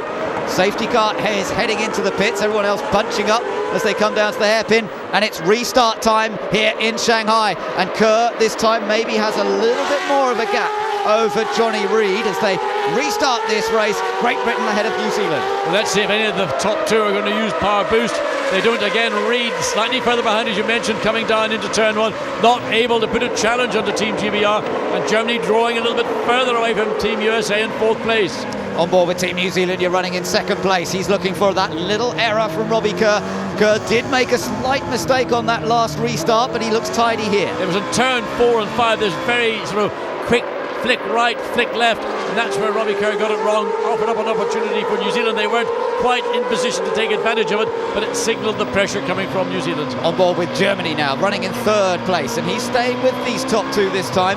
Seemed to drop away. I think he was so busy with America behind that he couldn't do much. Now he seems to be staying with those top two cars. Hulkenberg very close behind Johnny Reid now. So it's Great Britain, New Zealand, Germany, then the United States and Switzerland. No change on this restart. Netherlands having another look at Italy, not close enough. Then Australia, Ireland, Indonesia, Canada having a think about getting past the Czech Republic. I think Canada was also keeping an eye on Frankie Cheng running behind him for China. A little bit of a bobble for Team Germany coming through turn 11 onto the main straight. Germany and USA using power boost. Germany preparing for a pit stop. Yeah, well, 8 laps have been completed, so the pit window is now open, so anybody can make a stop if they wish to from this point in the race, and it looks as though, as you say, Germany are preparing to do that. And New Zealand very late in the brakes, the car squirming around, trying to make sure that they don't overrun the corner and clip the back of Team GBR's car. Who's coming into the pits? The race, no, not the race leader, but let's see if Germany comes in in towards the pit lane. Certainly 1 or 2 people coming in, but Great Britain continues to lead. Yeah, Germany goes for the early stop. Yes, and I think Italy may have been one of those as well. It was a bluish looking car. So there it is, Italy comes in, and Ireland as well. So 3 of the top 10 cars are in at the end of 8 laps. It's all going to come down to this kind of strategy and how good your pit stop is. Let's see Germany go to work. Can they put an effective stop? You are right there with one of the mechanics putting the wheel on with the helmet cam. Oh no, there's a little bit of a problem there, is there? Left rear, yes. Well, it didn't seem quite as slick as sometimes. Let's see how the overall time looks. Remember, they're timed from pit in to pit out. So that's what we're looking at. But we'll get a comparison with Italy and 1 or 2 others. Now, let's see what happened a moment ago. China went off down at the hairpin. Yes, that was an error from Frankie Cheng, just in a bunch of 4 cars all fighting for track position. We did see that Sean McIntosh from Canada had been trying to get past once this race got underway for the 3rd time.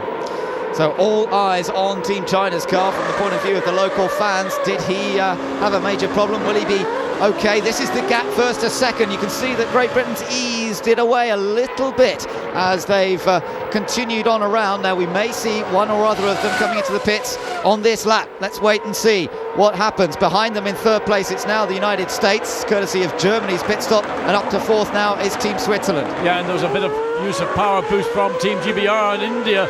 getting the back of the car chattering. There's the bodywork damage. In fact, substantial damage to the bodywork on that left-hand side, and Team GBR is in.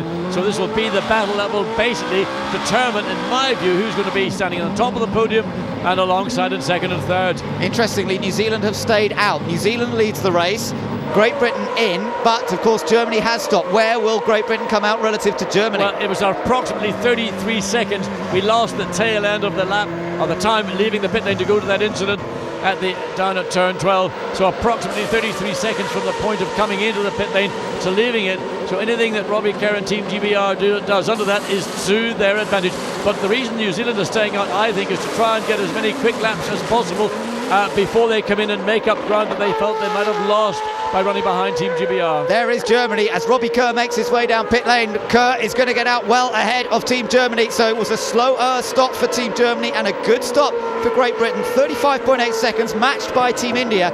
Now this is a very interesting stage of the race because Germany's got clear air to chase Great Britain. New Zealand has not made it stop yet. A different strategy being employed by Team New Zealand this time. But New Zealand has just recorded the fastest lap of the race to date, 37.602. Now that's what they need to do. They need to use the opportunity of having 3 or 4 laps clear air, that Johnny Reid do the job. That probably is the best overall car in the field. But look, Jonathan Somerton running behind him on Team USA. He's running within a few hundredths of a second in terms of lap time. Another great drive from Jonathan Somerton, the youngster for Team USA, and the United States have real promise for the future. He's come good at this latter part of the season. He's only had a recent opportunity. You're riding on board now. This is with New Zealand. This is the pedal camera. We're looking at Johnny Reid's feet, left foot braking, so you'll see his left foot onto the brake, off the throttle, and this is going into the first corner. But watch the way he comes back onto the throttle. He doesn't slam it open, it comes on and on smooth, progressive. He's off and on it because you're trying to really balance the car here on a mixture of brakes and throttle. It's a slow part of the racetrack. Turn 3, the corner they've just come out of, is the key, that part of the racetrack. Yeah, lovely to watch how he goes onto the throttle, as you say, John. It's smooth, it's progressive, it doesn't jump on the throttle like we see some people doing. That's the way to be fast in a V8 powered A1GP car. And the key to doing that is minimising the amount of pitch change between front and rear of the car and let the tyre and the chassis do the work that they need to do. And he's doing a fine job, but so is Jonathan Somerton behind in second place, and Switzerland not too far away in third. Now just watch this throttle, the way it opens up. It doesn't slam open. He opens it marginally, then lets it close again, then he opens it back up again. And we've got Brazil in. It was a contact somewhere. That nose clearly has been damaged. That may have been part of the incident. There it was. That was part of the incident.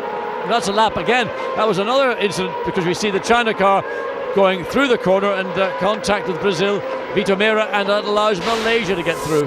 So poor Vitor Meira making his debut for Team Brazil here this weekend, the IndyCar racer who's done very well in the IRL series in the States in recent years, but unfortunately for him. Now, just looking at the lap times, it's interesting to see that a new fastest lap has been set by Germany. Oh, there's suspension damage, John, on this car. They ain't going to get that one going again. No, that's not going to be returned to the racetrack, so all over for Brazil and Vitor Meira. Brazil very happy indeed with the job done by Vitor Meira in particular, but also their rookie driver, Bia Figueiredo, who was in the car on Friday morning. Bia being, of course, the first, I think, lady driver to race or to compete in an event in A1GP. Just looking at the times, there's very little difference, interestingly, between Germany, who's running around on those new tyres, and New Zealand, who leads the race and hasn't made a pit stop yet. It's only a tenth of a second or so. The tyres are holding up very well on this circuit. They don't seem to go off very quickly. No, but again, the key to that, particularly in the case of New Zealand, that they can run at this pace, and now on the lap, on 13th lap, is that they've got a very, very good car balance. And going back to what they were speculating about Team GBR, that once they got beyond 10 laps with their particular car setup, they may end up with a left front that wasn't quite as strong as it would need to be to compete at the end of an event with New Zealand. Great Britain matching pace with Germany. Remember, Great Britain came out ahead of Germany after their 2 respective pit stops, and actually Robbie Kerr pretty much matching the same pace that Nico Hülkenberg is doing. So those 2 guys still running very, very strongly, still a little gap between them. This is the race leader, though. It is New Zealand. New Zealand, of course, still with a very outside chance of challenging Germany for the A1 title, and they are ready for a pit stop. Yes, I was going to say the lap time of New Zealand and the lap time of Team GBR are virtually neck and neck. So bring now New Zealand in, let them get in. They didn't get maybe as much of an advantage of running in clear air as they might have hoped, so come in sooner than later. Don't let it deteriorate. It'll again be all down to how quickly you can get in and out. Team GBR did it. We saw that clearly in a 35.8 second entry pit stop back out onto the racetrack. We never saw the full time for Germany because you had to break off to go back down to turn 12, but certainly it was slower than that of Team GBR. And Team GBR are currently running in 10th place with 3 seconds behind is Germany. This is going to be the pit stop to determine who will lead this race ultimately. This is so crucial. New Zealand, they've got to get him back out now. There are the other two, Great Britain and Germany, not much gap between them. That looked pretty fast. It's a good stop. I think this is going to see New Zealand take the lead of this race. It'll only be by a couple of 3 seconds because there is New Zealand. No, it's not. It's going to be even closer than I feel. Team GBR coming down. Johnny Reid, is he going to get on the throttle? No, he's not going to make it. It has gone to the advantage back to Team GBR. Great Britain takes the lead. New Zealand back into second place and Germany in third position, exactly as they started this race, just as it was before they all started making pit stops. So it's even Stevens from the point of view of the pit stops. Indeed, we could see Team GBR coming down the pit straight. We could see Team New Zealand in the pit lane. That pit lane is one of the longest in any racetrack we were going to visit, and it seems to take an eternity at 40 kilometres per hour, 60 kilometres per hour, 40 miles per hour. Oh, Robbie Kerr will be relieved at that. There's been occasions where he's been leading in the past and the pit stops have gone wrong for him, and sometimes that's been what's cost him a victory. This time the guys have done a great job on that pit stop. He's also driven very well in that intervening period. He's kept the pace and it was enough to stay ahead of New Zealand. Now the question is, who has the better car over the long distance, and that won't be resolved until later on. The USA lead the race now because Jonathan Somerton has not yet been into the pits. The United States leads, Switzerland in second place, and then the rest. Netherlands, I think, haven't been in either, so they'll be up to third. But I think again, for Team USA and for Switzerland, they really ought to consider making, in fact Switzerland has been in for a pit stop, so USA I think bring him in sooner than later. His last lap was a 38.0, and that's contrasting to the middle 1 minute 37s that we're seeing from Great Britain, from Germany and from New Zealand. Here you are riding on board with Jonathan Somerton for Team USA, who drove to a great second place. This is a battle between Australia and Indonesia again. These two racing hard for position. Australia just about staying in front as the USA continues to lead. Hasn't yet come into the pits. May do this time around. Both Switzerland and Canada are in the pits, and most of the other front runners have come in. Look at this battle still going on with the three-way affair with France in there too, and Australia a bit slow there, has been passed by both Indonesia and France. Looked like Ian Dyke may well have had a problem. Well, it could have been a big white knuckle ride for Anand Mikela, Jean-Carl Vernet coming into turn one, because there's not a lot of space, but both drivers are looking for the same part of the racetrack, and Australia was the loser overall in that three-way battle. So that one continues. That's for 13th place, and Indonesia now up into 13th position. France just tucked in behind, and Jean-Carl Vernet, who had that contact with Canada earlier on today, looking very, very racy, I have to say. But he's going to learn a few lessons about the defensive position, because Anand Mikela is one of the more difficult competitors on the racetrack to overtake. Interesting notice on our board saying warning flag for Team Indonesia. I wonder if that's to do with corner cutting, perhaps? Well, there is an issue in turns 4 and 5. You're allowed to put all four wheels off the racetrack. Look at the battle. Yeah, the lead battle, John, because they're lapping Pakistan, and look how New Zealand has closed right up to the back of Great Britain. I wondered for a moment if he would go for it, but look, it really has closed up this battle for the lead. But if anybody is going to be late in the brakes, it is Team GBR's driver, Robbie Kerr. He's always been somebody who's been capable of braking right at the last moment.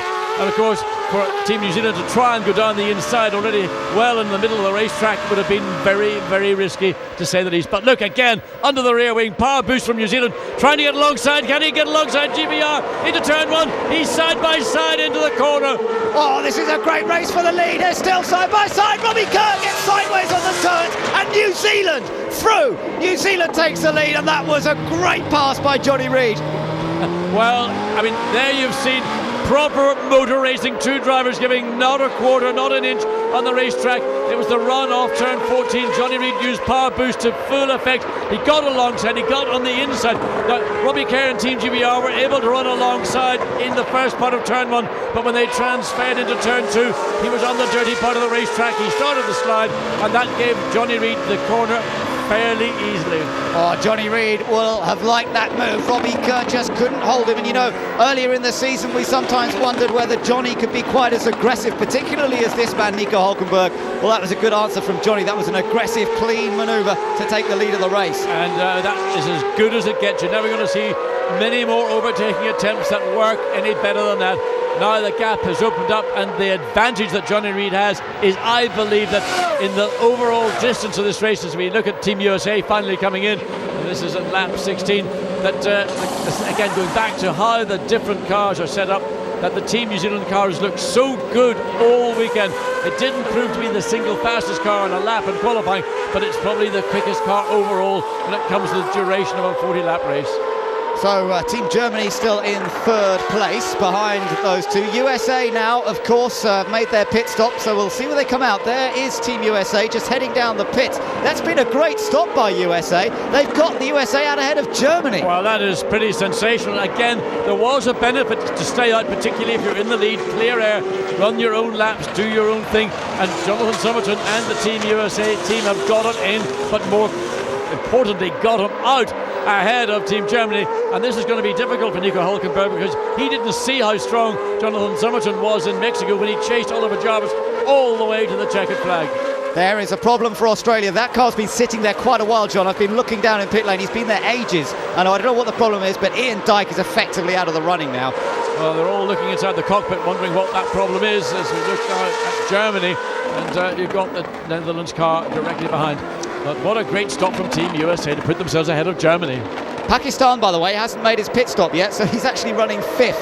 Is Nur Ali currently. They're going to wait for their pit stop.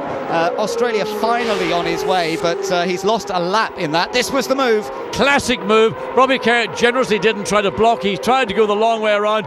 He allowed Johnny Reid to get up the inside. That's the line that I think is the quickest line to this point. Then you sweep out, of course, Robbie Kerr out to the left, out of camera side, and sliding and scrabbling for grip. Johnny Reid certainly chose his moment, didn't he? Used the power boost to do that as well. Now Malaysia's been off again. Let's see what happened. Just ran wide and rejoined, but obviously lost some places there. So it's been a tough afternoon so far for Alex Young. Certainly it's been typically untypical from Alex Young, one of the neatest drivers, one of the most intelligent drivers in the field, but it's gone wrong from early in the race, and I suspect he is paying the penalty from having too little grip on the rear, from running too little rear wing. And Germany's still not showing the sort of pace that we normally expect to see, because right behind them is the Netherlands, and this is for fourth position, Renger van der Zande, his first ever feature race for Team Netherlands, the youngster who raced against Nico Hülkenberg in last year's German Formula 3 series. In fact, van der Zande beat him in the rookie points. Neither of them was rookie champion, but van der Zande finished just ahead of him in the points in that part of the series, so they know each other pretty well. That's going to be a fascinating one for the remainder of this race. Well, there's something not right with the German car, because clearly the pace that we've seen from them in this second half of the series has been just outstanding, and here we're having what looks to me like a slight struggle for Nico Hülkenberg. Renger van der Zande right, really prepared to pounce, and coming down the straight, if he's got any power boost left, I'm sure he will use it. Let's quickly run you through the top 10 now that everybody has made their pit stop. It's New Zealand leading, Great Britain in second, USA gaining on the pit stops to third, Germany fourth, Netherlands fifth, India runs sixth, Ireland up to seventh place. So Ireland on for their best result of the season if they can keep going there. Canada, who started at the back and then had problems earlier on, they're up to 8th position for Team Canada, 9th place for Italy, and 10th now will be Indonesia as Pakistan make their pit stop. So Ireland following India down into turn 12, and that's really a transformation in the performance for Team Ireland here in the feature race. As again, Team Australia being in the pits, out of the pits, back in, and now once again returning the problem. We're not clear what that particular problem is, but clearly it is having a significant effect on what Australia can do. Switzerland make their way past. Now, poor old Switzerland, I don't know what happened to them, John, because they were in that lead group, weren't they? But they're right down in 17th. Well, it signalled that they had a pit stop when he was running directly behind Team USA, and couldn't quite work out how they'd had a pit stop but still running in second place. So he's either had to come into the pits much earlier than we, and we didn't capture that, or certainly running right now down in 15th place. Well, that's disappointing, because Sebastian Buemi, I thought, could be a potential podium finisher. He's had the pace all weekend, but obviously it's gone wrong for Team Switzerland, and that's gonna hurt them quite a lot. They're currently 6th in the points. and they're not going to gain much from there. And in fact, I think we can hear a bit of news about what happened to Switzerland. Let's get down and hear from Simon Hill in pit lane. Yeah, when Sebastian Buemi's car was put up on jacks, as they dropped the car back down again, the right rear tyre basically wasn't attached properly, so he went to go, and it sounded like initially that maybe a drive shaft had gone, because it was making a lot of noise and not going anywhere. But when they picked it back up, they just rebolted the wheel on, and away they went. The other significant thing that I noticed during the stops is that most of the teams put brand new tyres on, the exceptions being New Zealand and Germany of the front runners, who already started on brand new tyres and went to a pre-used set. And one of the race engineers down here I was talking to said it could be a bad decision. We reckon they could go off a bit too quick, the new tyres, which is why perhaps Johnny Reid pulled away. So it'll be very interesting to see if that gap comes back now. Thanks very much, Simon. Good information. And New Zealand at the moment still with a 2.9 second advantage over Great Britain. So what's... And Ireland has just found a way past India, and Ireland now up to 6th place, having overtaken the rain. Carthagena, but Carthagena coming back into turn 1, and he wasn't far enough up to put himself into position. So a really good opportunity for Ireland to make up for the loss of points, particularly back in Durban, where they were in position to score good points, and it all went wrong for them in the feature race. Oh, this is so good to see Team Ireland up where they should be. This is more like it. Richard Lyons is a very capable driver, as we all know, and now he's up to 6th place in a car that's been completely rebuilt overnight. Yes, at the main straight into turn 12, good slipstream, maybe some power boost, and Richard Lyons got his car ahead of Team India, and Narain Karthikeyan will be kicking himself for letting it look quite so easy as it did. So, Team Ireland are back. You know, it was here in Shanghai where they had a great result last year, John, and then it all went wrong in the feature race. They had a rollover, Michael Devaney. They never seem to have come back since then, and now, having rebuilt that car around the spare tub, suddenly they're on form, on fire, and Richard Lyons now up to 6th. I wonder if he can do anything about an 8-second gap, it has to be said, to the next car, which is the Netherlands. Well, I'll let you into a secret. Team Ireland decided they wanted some performers. They put a chili pod in his overalls, and whatever it is, it's certainly having a good effect. This is for position 2. India under pressure now from Canada. Canada going for 7th place. Sean McIntosh with a move. Can he hold it down the inside? Yes, he can. And Narain Karthikeyan could do nothing about it. India's dropped another position. Remember, the India car took a major blow to the left side of the bodywork. You can see when we get that side on view, not the right-hand side, it's the left-hand side. It may well have also done something to the suspension. There was a fairly hefty dig that South Africa gave that car on the opening lap of this feature race. And of course, on that long straight, John, surely it's going to affect the aerodynamics and the straight line speed of the car. It will have a bearing, because as part of the air system, the radiator bleeds air out through that part of the bodywork. Narain Karthikeyan carrying an injured car, and he's doing the best he can, but 2 cars overtaken in 2 consecutive laps. Oh, it's the end of a frustrating weekend for Ian Dyken for Team Australia. It's a shame, because he made great progress in those first couple of laps, and they would have been well pleased with that, but ultimately it's not to be. They're going to have to pack up from this one and hope Brands Hatch brings them better things to finish the year. Their great rivals, New Zealand, are in much better shape. Look, the gap's opened up to 3.5 seconds now between Johnny Reid and Robbie Kerr. Yes, more importantly, I would say, is the gap between 2nd and 3rd place, and showing just over a second as they came across start-finish line at the end of 20 laps. It looks slightly longer when you get that very long camera view as you come out of turn 11, but of course Jonathan Somerton, who sits so low in the Team USA car, he does gain a slight aerodynamic advantage in being so low in the car. He also gains slightly in terms of engine horsepower, because he's getting a lot more of that clean air going into the air intakes to the engine than Robbie Kerr does. Yeah, and Team USA looking fast again. Let's just take another look at Canada passing India. Pretty forward, straight to textbook stuff, and again not any sign of defence or aggressive moves to try and block. And now Italy's done the same thing. India clearly has got a problem, and 3 consecutive laps at the same part of the racetrack. It may well be that the damage to that part of the bodywork on the left-hand side of the car is causing the car to be exceptionally draggy. In other words, the efficiency of the bodywork has been lost due to that contact with the left side pod. Yeah, and he's going to have to try and tuck in behind the Italian car if he's going to protect his 9th place from Indonesia, who's next in that queue. Now, you're watching China. They're 13th currently, so a little outside the point. Malaysia's running 14th. This was a very straightforward manoeuvre for Tocacello. Yeah, and Narain Karthikeyan, he actually bumps into the back of the Indian car just to say, well, get a move on. I'll let you go past, then don't slow down on me in the middle of the corner. Yeah, look There's the bump. This is the camera angle. It's literally mounted at the bottom of the front wing, and there you saw the jolt and fortunately that camera is also undamaged. Yeah, that was a great shot right into the rear tyre, almost with the camera of Team India. But Great Britain in second, under a little bit of threat from the United States in third. And once again, it's Great Britain versus the United States, but this time for second, not for the victory that was what was going on in Mexico a few weeks ago. But still, you have to say well done to Jonathan Somerton. His parents actually are Brits. He comes from Blackpool. He was born in Blackpool, but all his life has been spent in the United States. All his racing until now has been in the United States. He actually started with, I think, Derek Daly's racing school out there in the States. That's what got him going in car racing after a successful karting career. And now he's showing well on the international stage. Well, he's been certainly a star in my eyes, particularly when he saw him in South Africa. And there you see how much he's closed down on. That's only a fraction of a second, but it is all significant. But what is most significant to me is after 22 laps, on the last couple of laps, we've seen Johnny Reid lapping consistently 1:37s, the high 1:37s, and everybody else in second, third, fourth place are just outside that, running 2, 3, 4 tenths of a second slower. The gap between first and second is now up to 4.5 seconds, and second to third is 1.1 seconds. But it seems to me as that Team USA is capable of holding position, but they're not really in a position to do much more to run down that second gap. This was a moment ago. Switzerland passed Malaysia. That was down into the hairpin, and Sebastian Buemi trying to make up for that poor pit stop. He's now into 14th, and Malaysia back to 15th. So Johnny Reid serenely goes on his way as he comes round turn 10 into turn 11, and the gap 4.4 seconds. Just a quick point though, let's not forget that New Zealand did have that panic, John, before he started this race, that gearbox, a couple of gearbox bolts sheared, so that's still going to be a worry for New Zealand. You'll be driving with a car you know that there's a potential fault with.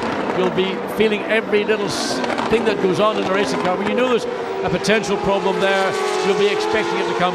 The team have done a great job to get that car out into the race, and I suspect that they've done sufficiently good a repair. If it's going to go, we'll know all about it. Now Indonesia's caught India. We know India's struggling on the straight here. Indonesia's using its last power boost opportunity. Ananda Mikkola, these two know each other well. Is it going to be a clean run down to the hairpin here? Mikkola's going to go for it. Is he down the inside? He is going to make the move. He's a bit overshot.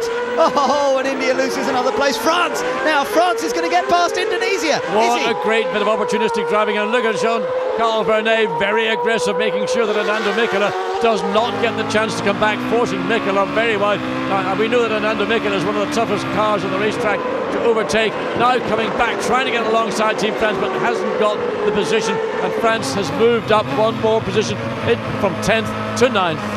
So J.K. Vernet has moved up. He's now into 9th place, starting from the back.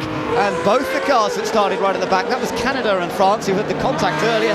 Now both in the top 10. Well done to both drivers. 7th for Canada, and now it's 9th place for Team France. And well, Indonesia team ruining the fact that they might have gained another place there. Well, France was a touch wide. Vernet is certainly pushing it to the limit, and Ananda Mikkola would quite like to get back at him on this lap. Well, let's see what happens whether Ananda Mikkola can get back into contact. Not so much of this part of the racetrack. He needs to get in position coming out of this corner. They're going into turn 9, then feed your way through turn 10 progressively, and just pick up speed all the way around. But I think France is in a situation where really they are able to control it. And for India, it's been another disappointment. Let's look again and see this pass. Now, what Naren Karthikeyan was doing, ordinarily he is outstanding in the brakes, but he just simply outbraked himself. And then the opportunistic pass by France, really shutting the door aggressively as Indonesia getting the lock on as they... well, there you see what's happened. That's fact. Yeah, it is Indonesia with France. Now watch France shutting the door as they come out. Yeah, that was aggressive, but he was in the right place at the right time, and poor old India's lost another one. That's the Czech Republic going past. I think we're going to see India going into the pits very, very shortly, because it's just been all downhill since the restart of this second safety car deployment. There's not very much more Ananda Mikkola, Naren Karthikeyan is capable of doing, but he's stayed out, he's still running. He comes across the start-finish line, and India, where are they now? Down to 12th position. So China's still running just in behind India, so that could be the next pass to watch out for as Team China. India sliding through turn 1, and that allows China to get close to the back of the Indian car once again, but China has to watch out because he's got the very rapid Swiss car behind him. We know Switzerland's capable of running up front. Yes, they will do, and Sebastian Buemi is again a race driver who knows what racing's all about. So running on board. Somebody's got off at 7. There's a yellow flag at turn 7, and somebody's got off down there, so I'm not sure who that was, but we'll keep an eye on this. It's USA! Would you believe it? From 3rd position, Team USA is off. Has it broken, or has he got off? I suspect that he got it wrong through turns 4 and 5, and he rode the curb. Now watch, there's Germany. Now what happened there? Well, we just saw the tail end of it. I suspect coming out of turn 5, he rode the curbs too aggressively, and suddenly the car spun, but he's gone along. There he is over the curb. Watch what happens here. This is where the cause of it. Back end steps, and he probably put the wheel on the gravel on the very outside of that curb, and that's just simply a self-induced injury by a young driver who was driving the wheels off his car. Jonathan Somerton sits in the car. Safety car once again has been deployed. 3rd deployment of the afternoon. So this will close them all up again, won't it? Give a new opportunity perhaps for Great Britain to chase New Zealand. Germany up there as well, and it's moved them up. Germany's now up to 3rd, of course, but you have to feel for Jonathan Somerton because he was driving a superb race here today. But you know, Team USA have such promise with this young lad. He has made the odd mistake. He made a bit of a mistake in Durban, but he's a guy they can work with the future. Oh yes, and I think Jonathan Somerton could be a very significant part of the future plans for Team USA. He's shown he's got natural speed. He is again somebody who is a racer, not just a racing driver, and that was illustrated by the fact that he made an error, but he made the error because he was pushing hard. You can forgive a racing driver for doing that because that's what they're there to do. It's when you get some drivers who go out and drive around and really couldn't drive sheep to market that you think, well, why did he even think about bothering? Well, I think there's a lot of effort could go into Jonathan Somerton if they can get him a good European summer program somewhere, and then he could be a major threat for next year's title, indeed, for Team USA. So we've got the safety car out once again, but we're a bit further into the race now. There are only 15 laps to go. All the pit stops have been made, of course, but this will open the door for a few more opportunistic moves, perhaps, in the latter stages of the race. You're looking at fastest laps at the moment. Currently, fastest lap is to Team New Zealand. Fastest lap earlier on, of course, was from the sprint race, so I think the extra point will go to New Zealand. Of course, that's what he's got to do, is to try and get as many points as possible. Let's get down to the pit lane once again with Lee Mackenzie. Rick, you're just watching your car being towed away. It had all been going so well up until that point. It was. We were doing terrific. Our lap times were improving. You know, this is motor racing. You know, you have to expect the unexpected, so it happens. You mentioned earlier that Jonathan is only 18. He's relatively inexperienced. Do you think that counts for that? No, I think Jonathan's proved his mettle. You know, I don't think so. I think it's just motor racing. Okay, thanks, Rick. You bet. Well, another look at the mistake there. As you say, probably ran that right rear wheel over the curb onto the grass. It's unfortunate because quite a few people have done that this weekend and actually haven't ended up spinning. That's the first car we've seen at that part of the racetrack all weekend, as you mentioned. And of course, there was always going to be an issue with overuse of the curbs at that part of the racetrack. Drivers had been warned not to be over-aggressive. So they have to be careful. Now they've got the job of trying to get this restart. Let's take a look at Team Ireland. Ireland have a great shout. They're now up to 5th place, John. 5th position, I'll tell you. This is such a change for Team Ireland. One of the hardest working, best presented teams in A1GP. And at last, all their work has come good. These guys, as I mentioned earlier, had 3 hours sleep last night thanks to the work they did. India's in, by the way, and it is that side pod that they're looking to change. Yeah, it's going to take a bit of time to get that removed because there's a lot of damage around the clips that hold that part of the bodywork, carbon fibre bodywork to the main carbon fibre chassis. But just thinking about Team Ireland, I mean, they were actually in position to get very good points in Durban, and just towards the end of the race, Richard Lyons made an error, clipped the wall, broke a wheel, and that was it all over. Put his hands up and said, sorry guys. Was in floods of tears afterwards, I understand. And of course then in Mexico it didn't happen at all. Further damage there to the underfloor of the car, that they're not going to replace. Hopefully by doing so they'll gain something, but of course he's losing a lot of time. And with the new bodywork, with damaged locations, having trouble getting those parts reattached to the main chassis. Yeah, it's a great pity for India because they were on for potentially their best result. But, you know, don't discount India from even a potential victory next time out. We've seen how fast Narain Karthikeyan can be at Brands Hatch, John, in the past in British championships, and he really loves that circuit. So I think India will be well on the pace in the final round. I've no doubt that India will be highly competitive at Brands Hatch, and certainly one of the most spectacular packages with Team India, Narain Karthikeyan, always worth a watch. And so many opportunities at Brands Hatch, such a natural venue with the amphitheatre of the Indy circuit, of course, then going out to the back of the circuit, the Grand Prix circuit.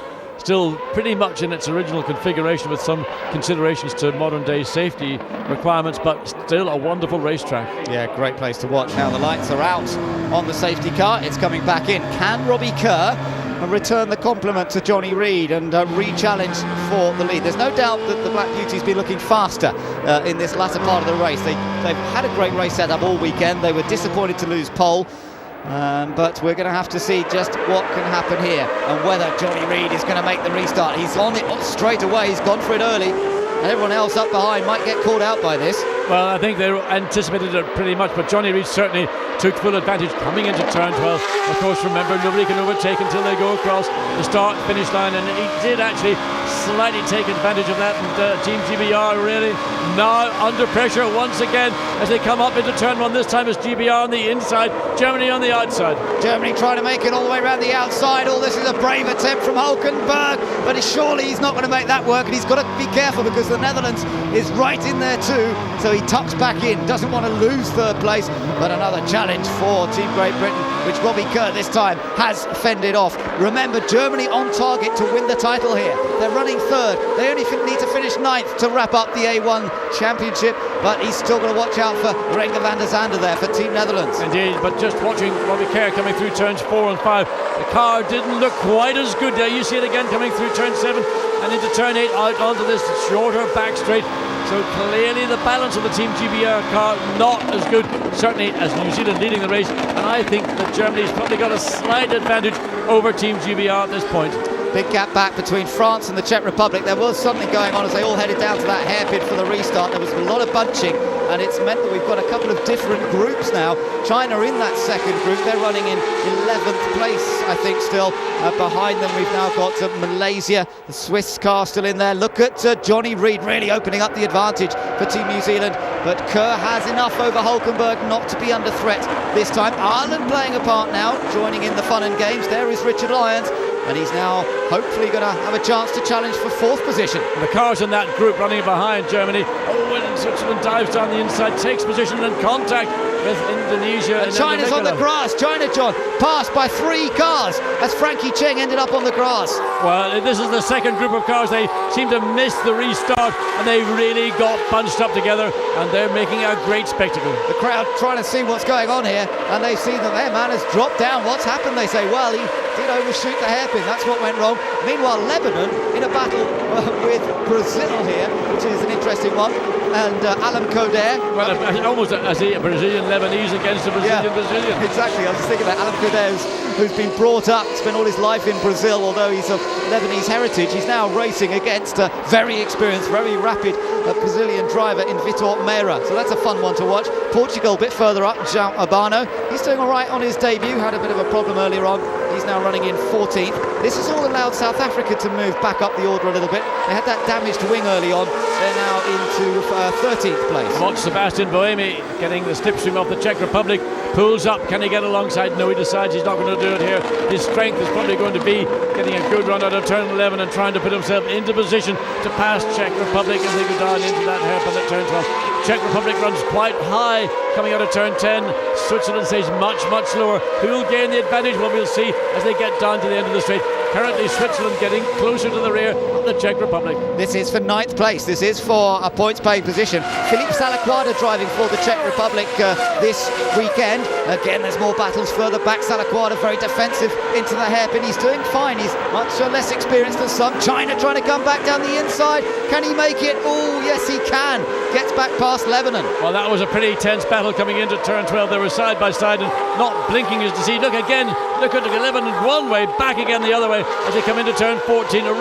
This is motor racing like you cannot believe, and these are for positions so far under the points you can't even count about it. Look how close he is to the back of the Chinese car, and Brazil's going to make it a 3-way fight into the first corner.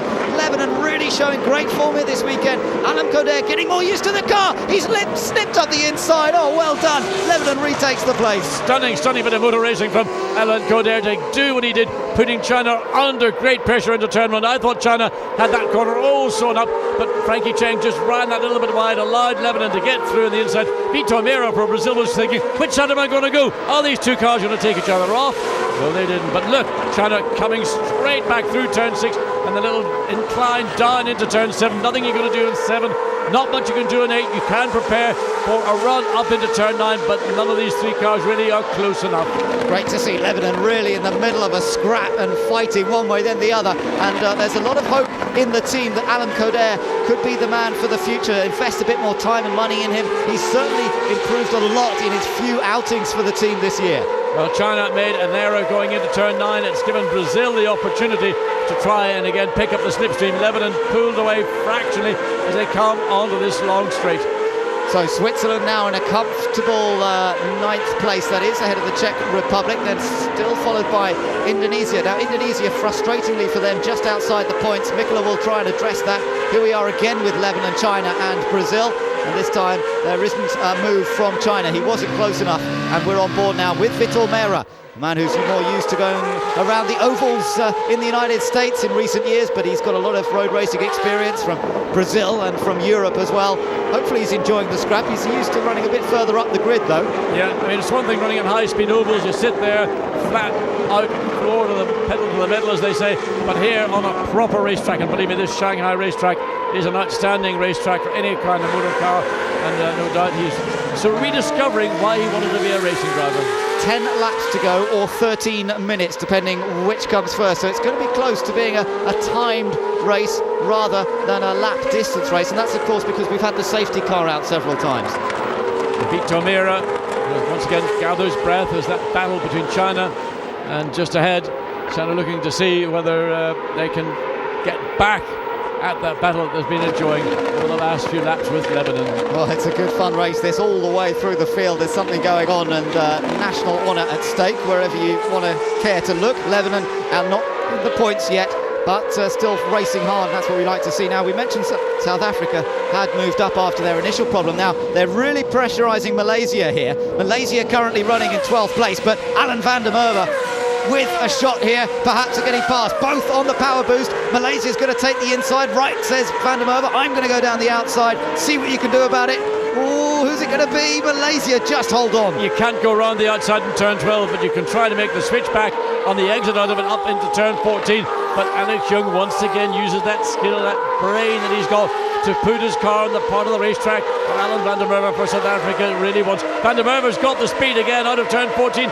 Almost touches the left rear as he comes up, gets alongside into turn 1. This is great stuff, but can he carry the speed into turn 1? Malaysia clever. He carries the speed himself and forces van der Merwe around the outside. Can't do that. Now he's going to try and switch back. This is great racing between very experienced, clever drivers, and it's wonderful to watch. Alex Young just defends his position from Alan van der Merwe, and now they've got the youngster João Urbano of Portugal joining in. Well, he's saying, this is a lot of fun. I enjoy this. I want a piece of the action. And he'll be there to pick up the pieces if Malaysia or South Africa make any contact at all. And right now, of the 3 cars, you have to think that João Urbano in Portuguese car is the quickest of the 3. What a race. Wherever you look, there's something going on. Meanwhile, let me just tell you that New Zealand continues to lead by 1.4 seconds over Great Britain, who's eased away a similar gap back to Germany. So that's why we're not looking at the top 3. They're separated each by about a second. Netherlands is running 4th, and they're about a second and a half ahead of Ireland. There you are. There are the leaders. That gives you an idea. They're a little bit spaced out now. 1, 2, 3 Germany, 4 Netherlands, 5 Ireland, then 6 Canada, 7 Italy. They're quite close, those 2. And then behind them France, who, as we know, pretty aggressive. Then Switzerland, and then you've got that little gap back to the Czech Republic, still in 10th place, the final point at the moment. Still heading towards Philippe Salaquada. And remember, poor old Thomas Enger not able to be here this weekend. He had a nasty accident in a sports car race a few weeks ago, broke his elbow, had some other injuries as well. He won here last year, did Thomas Enger. We miss him, we wish him well, but his young replacement's not doing a bad job at the moment in 10th place. Indeed he is. Just to show you how much dominance New Zealand are really enjoying, on the 32nd lap, Team New Zealand have recorded the fastest race lap in this race as a drive-through penalty for Team Indonesia. Now we don't know what that was for, but clearly, so we see the slow 40 miles per hour, 60 kilometers per hour But going back to New Zealand, fastest lap in the sprint race, 36.033. Fastest lap in the feature race, 9/10 of a second slower. And Johnny Reid and Team New Zealand really appear to me, outside of anything going wrong in the closing laps, where, with respect to the gearbox problem they had going to the grid, have been the dominant nation, in spite of not getting pole position, but they've had the best car overall. Look at the work that Nico Hülkenberg is doing on the steering wheel to keep the back of his car in control. David Sears and Rob Creswell watching that as well and pointing out that perhaps everything's not quite ideal for them this time, but nonetheless they're still on for a top result, and a result that will win Germany the A1GP World Cup of Motorsport, and that really is what Nico Hülkenberg could be thinking about now, rather than necessarily a risky manoeuvre to try and take second, even if he could get close enough to Great Britain, which at the moment doesn't look particularly likely. He's still got Netherlands behind him, keeping him honest, in 4th place. I am impressed with Renger van der Zander's first ever feature race, John. He's stayed out of trouble, he's raced hard, and he's on for a 4th position here for the Dutch team. Well, I've always enjoyed watching Renger van der Zander in the car. Principally it's been in rookie sessions, but he's just got a very happy, cheerful way he goes about his motor racing, but he's also establishing that he is capable of matching Jeroen Bleekemolen, who's been the driver in the car effectively since the first round of the second series in the Netherlands. So I think an opportunity for Renger van der Zander to cement a permanent seat with this team, for this nation, for the 3rd series of A1GP. You'll see in the top left of our screen that from a lap counter we've gone to a time counter, because it does look as though this race will be completed at its limits of 69 minutes plus a lap, rather than the full race distance, and that's as we've seen the safety car out on numerous occasions. Race engineer Chris Gaughan for Team New Zealand heading for another victory, quite possibly here, but remember that gearbox worry, those bolts that were changed on the grid, that's still a cause for concern, and there are still, as you see, just under 8 minutes to go. Yes, you can see the tension in the face of Chris Gaughan. Clearly he's aware that the repair that was carried out was not ideal, because to do so would have meant the car would not have made it to the grid.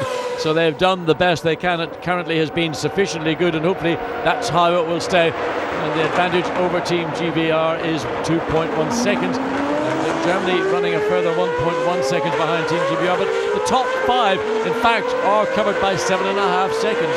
It is pretty close, courtesy of a relatively recent safety car period. And there you can see that Team Italy running in 7th place. A little bit of pressure coming on from France right behind them. And then it's still Switzerland 9th, Czech Republic 10th, Malaysia 11th, followed by South Africa. We're on board the New Zealand car. Let's watch Johnny Reid's style once again. And just watch the throttle pedal. That's the graph you're seeing, the green graph at the top of that scroll going through, and indicates the way he's progressive on the throttle. You must always use the throttle judiciously. It's not a switch that you turn off and on. Oh, it's good to watch, and now he's on a little straight section, then off. He uses the left foot on the brakes. Watch his braking style as well. He tends to get hard on the brake with the left foot initially, then eases off the brake. That's the sign of a racing driver who knows how to be a racing driver. You don't murder the brakes and keep your foot on it. You hit it hard, then you just modulate the amount of pressure that you need to take the car into the corner at the speed that you judge. Yeah, it's very interesting watching that red trace for the brake pedal there.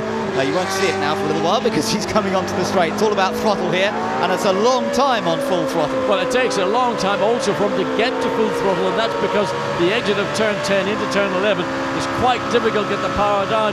So really you're holding back, and then only midway through that long corner onto the back straight can you get full throttle. Now he's going to brake at maximum downforce, about 2,500 pounds of downforce on the car at 175 miles an hour, and it takes a lot of braking effort. In fact, he really has to push that pedal very hard and then ease off it again as the car slows down and the downforce comes off. And again, watching the way that Johnny Reid operates the brake pedal with the left foot.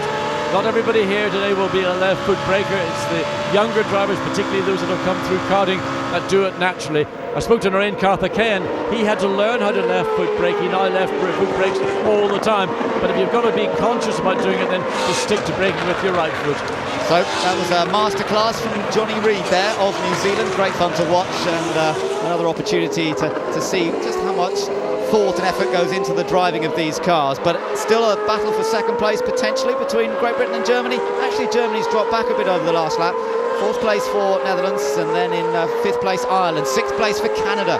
Still a great run this from Sean McIntosh for Team Canada, and what a boost it will be to the team, John. I mean, they've had a bit of a tough time recently, haven't they? And Sean McIntosh himself, he came into the team, didn't perform quite as well as they had hoped, perhaps as he hoped. But this is more the Sean McIntosh we saw last year. Yes, I mean, he's been out of the car for the best part of 9 months.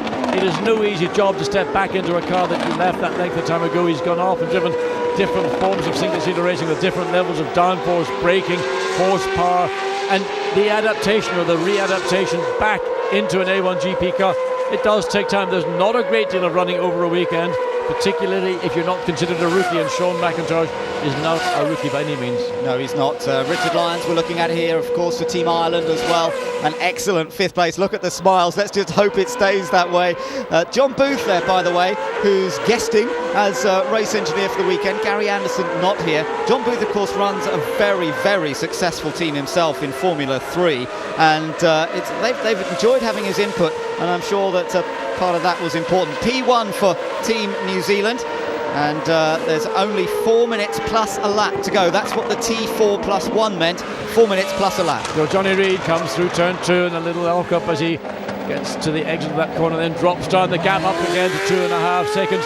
He put in a fairly quick lap 1 lap ago. Now it's being matched by Team GBR. Pakistan off, John. Noor Ali, so his race is over. Noor Ali, yellow flag at turn 9, and that's a fairly major spin for Noor Ali. Now, how did he get it all wrong down there? We need to see the head-on shot. We got the end of that spin for Noor Ali.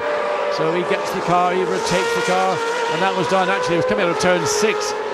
So he probably lost the back of the car and it rotated. We did notice that in practice, and particularly in qualifying, some of those throttle and brake races that we've enjoyed with Team New Zealand, the driving style, the contrast of driving style between Noor Ali for Pakistan and that of Johnny Reid, you couldn't have a more clear display of how to do it and how you need to change to follow the style of Team New Zealand. Well, he has managed to get going once again. That was a little bit worrying with everyone else joining, coming past him at the same time, but it seemed to be okay.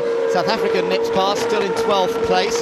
Behind South Africa, Portugal running 13th, and Lebanon now 14th, but still ahead of China in 15th. So Portugal did take a little bit they were in that spot anyway. Indonesia, after their drive-through penalty, of course, have dropped down to 16th. India, after changing the side pod on the car, well, they're running down in 17th place. And Switzerland closes right up to France, and this is for position. And Switzerland, a lap ago, had the single fastest sector time in Sector 1.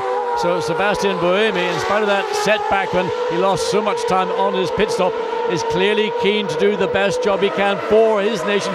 And running down Jean-Carl Vernet as they come across start-finish line. This is at the end of 37 laps. Looks to go up the inside, and that was a very audacious swing in to try and put his car on the inside, put his car in the mirror of the French car, try to distract and unsettle Jean-Carl Vernet. This is good stuff from Switzerland, though, isn't it? Sebastian Buemi, he had a very long pit stop, as we heard from Simon earlier, but it hasn't seemed to deter him, and it's nice to see a driver get his head down once he's had a problem like that and just try and pick off the places. He's going to be rewarded, hopefully, with at least 2 points, but if he can get past this car, then it'll be an extra point gain. Now, there's some concern still down there at New Zealand, is there?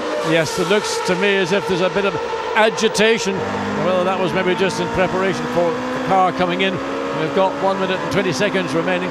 So there's a lot of action going down on that New Zealand pit wall. We don't see anything with the car, but we've just got coming up to a minute of this race remaining, and running behind in second place Team GBR. They're 2.2 seconds behind. There you can see the gap. Further behind Germany in third place. Germany, who had been using power boost. Netherlands is now using power boost. So this race for the top 3 positions on the podium may well still be a surprise to us all. Here comes Switzerland, still attacking France. Is he going to go for it down the inside? Oh, France makes the mistake under braking that Buemi was looking for, but he may still be able to cut back on the outside. And he's repeated the treatment he gave to Indonesia earlier in the race. That was good stuff from Vernet, who'd almost got himself into trouble, but he was still able to claim the place back, and Buemi will be frustrated by that. He's going to have another pop. He's a little bit too far behind.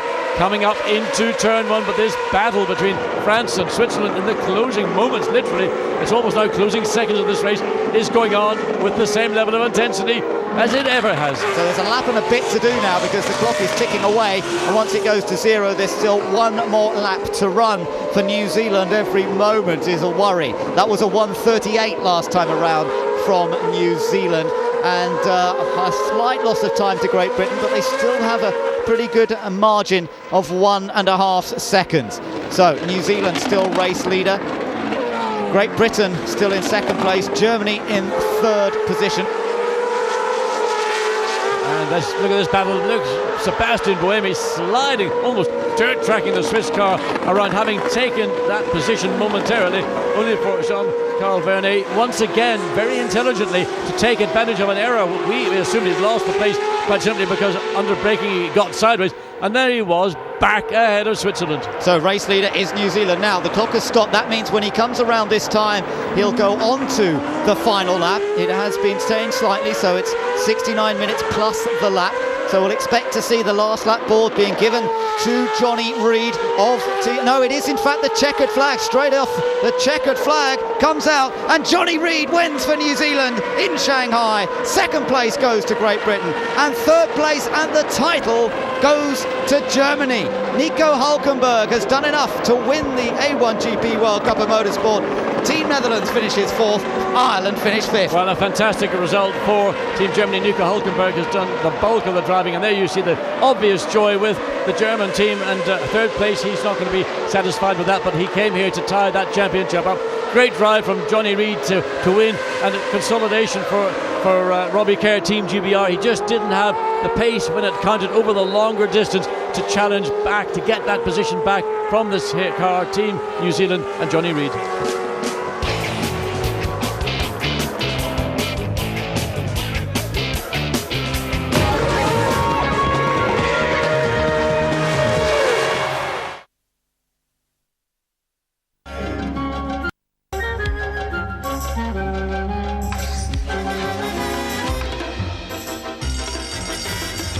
A brand new episode of The Simpsons, tonight at 6:30 on Sky One.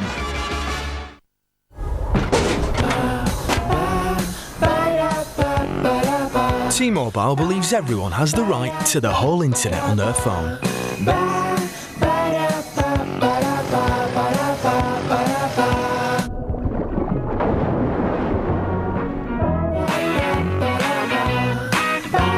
Set the internet free with Web & Walk.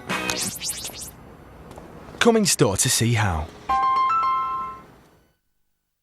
Are you full of it? Full of it? This pizza, full of it. Also, not full of it. Full of it. Full of it. What about this? Full of it. Sandwich, full of it. Not full of it. How do I know? I read the labels. Salt. Is your food full of it? Well, is it? Presenting Gillette Aerosol Antiperspirant with triple protection system. It helps to fight odor, keep you dry, and smell great all day. Triple protection, so you can be yourself. Gillette Aerosol Antiperspirant. Triple protection technology for men. Buy one, get one free. When is a good deal not a good deal on car insurance? When the price looks good, but you only get a discount when you're a new customer. At Direct Line, not only do you get a 10% discount when you buy online, but unlike some insurers, you keep it when you renew. That's better. Go online for a 10% discount. Direct Line, a good deal better. Love film? Yes. Want an easy way to rent DVDs? That's affirmative. Want to choose from over 55,000 titles? What? From just $4.99 a month. It's nice. What about late fees? Okay, no late fees ever. Problem solved. We send, you watch. It's that simple. Woo! Yeah! Even the postage is free. There's no way you can lose.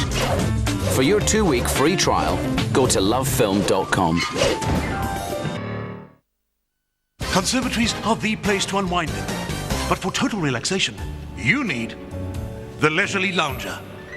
Now, this might look like any old lounger until you switch it on. As well as everyday tasks, it also massages.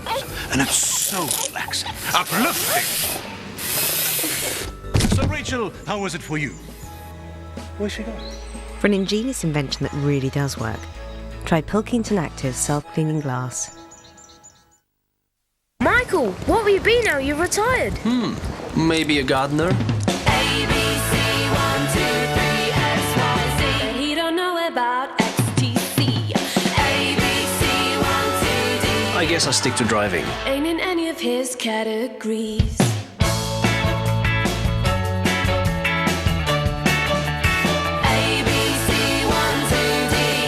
The new Fiat Scudo, dedicated to professional drivers. Sky One investigates South London's recent spate of teenage gang murders. I can go around the corner right now and buy a gun. It's that easy. Ross Kemp on the teenage gangs of South London. Tomorrow at 9, Sky One and Sky One HD.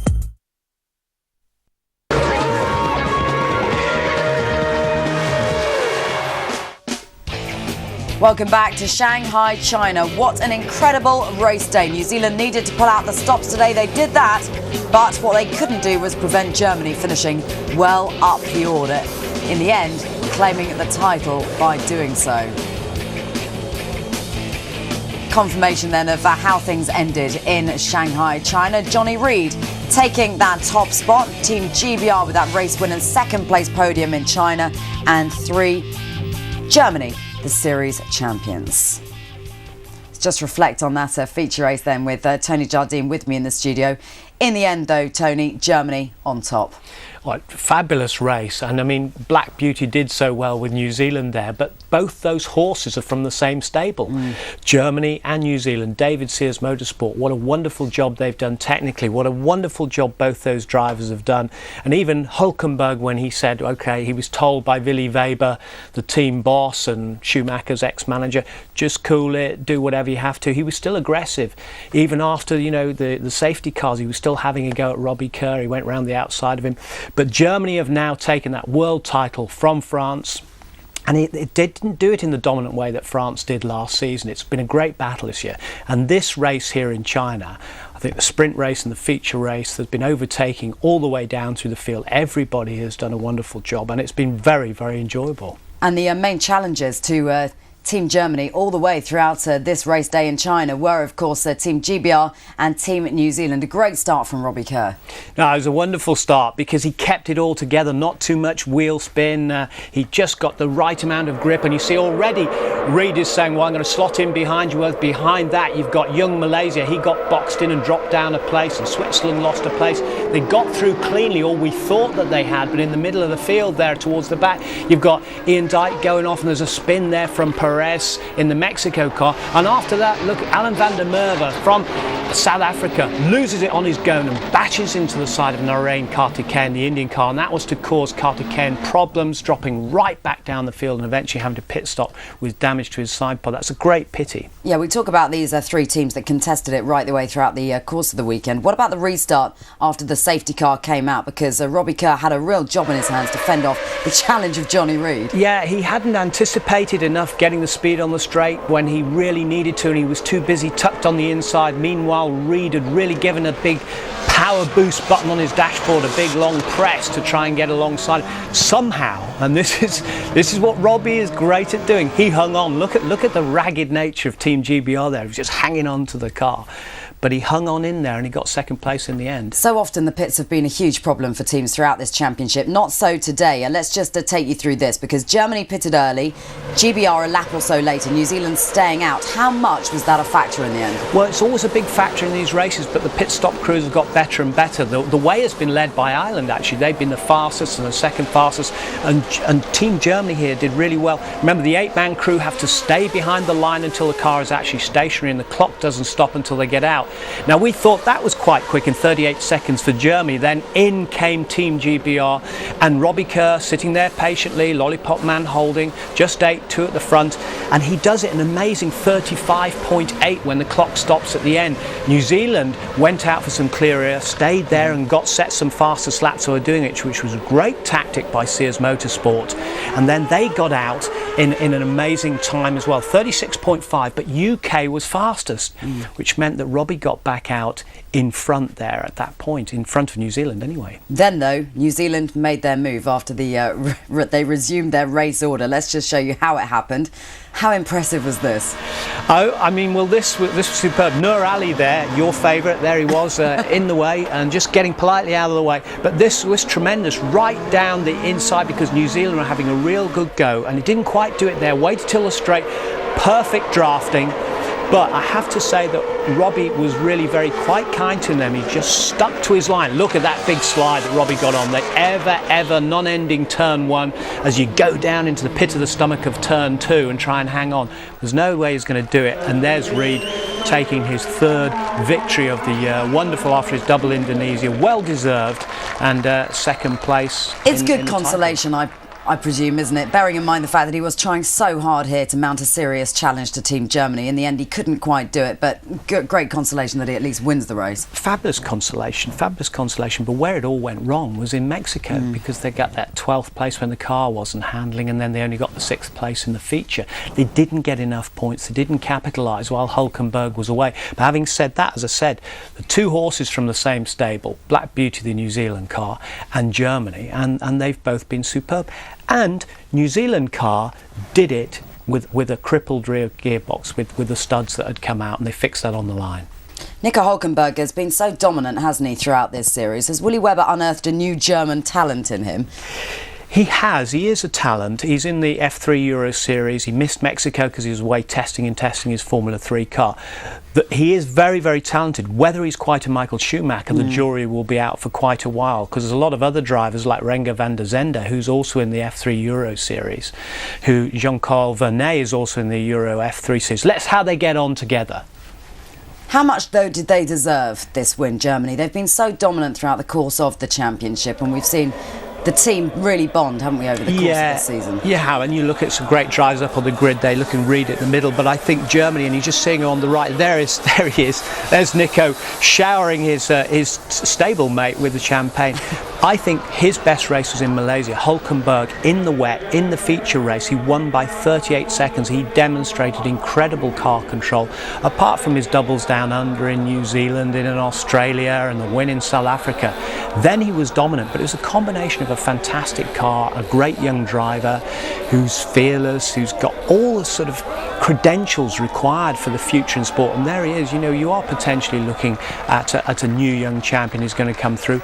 And with Willy Webber behind him, he's got all the connections. He's on his way. Big day for Robbie Kerr as well. He goes into Brands Hatcher race winner, Tony. What does that do for him, and what does it do for Team GBR ahead of that? It's fantastic for confidence. They're already thinking about the tactics and how they're going to handle Brands Hatch. They're on a roll, as we've said, and the pressure is off Robbie Kerr. I think he can relax a bit and put in a great performance at Brands. OK, thanks indeed to you, Tony. An action-packed morning from China. Team Germany, in the end, clinching that title in style. While the champions can now sit back and relax, others can't. The fight is now on for 2nd, and it'll be decided at the home of motorsport, Brands Hatch, where A1GP made its series debut. Get ready for the A1 Grand Prix at Brands Hatch. GB doing a strong job. Big shot of medical men. It's Brazil. Brazil win. We're all going trackside in 2 weeks' time to bring you the action live from Brands. Joining me in the studio will be last year's champion Nicolas Lapierre. Qualifying getting underway at the later time of 3:30 on Sky Sports Extra on Saturday the 28th of April, with race day on Sunday at 1:30 on Sky Sports 3. All very much looking forward to that. A defining race day in the end in China for Team Germany and for Robbie Kerr.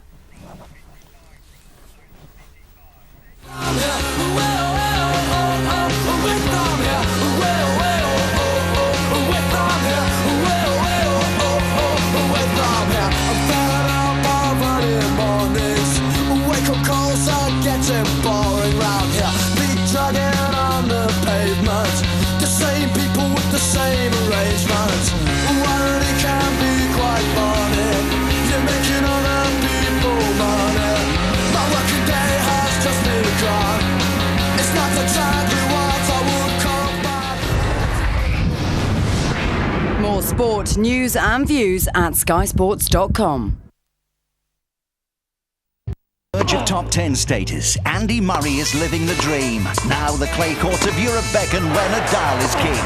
Don't take your eye off the ball. Masters Tennis Monte Carlo, sponsored by Stan James, tomorrow 9 a.m. Sky Sports Extra. Cleaner close, and Jackie's having a clear out. What's this? It's from when we had the band. Band? What happened? happened? Our whites faded and so did the magic. But you can get it back with new Daz. Turns dingy greys dazzling white. Look at our dazzling costumes. We could be sexy again. I'm too sexy for my whites. Too sexy for my whites. So sexy, so bright.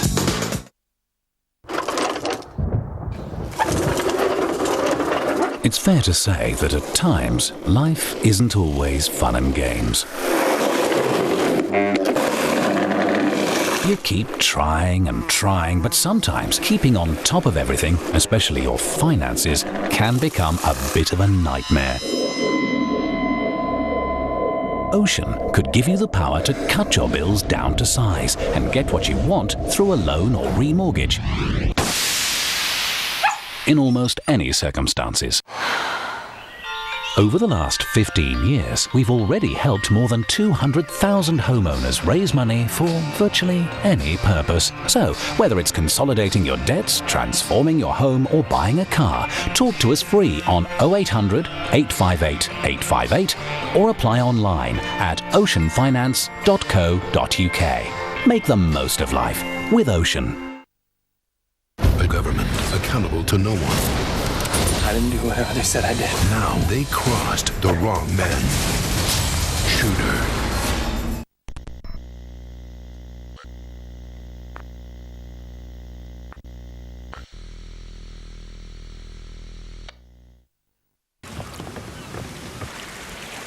Sun. Sun. Sun. Sun. Siesta.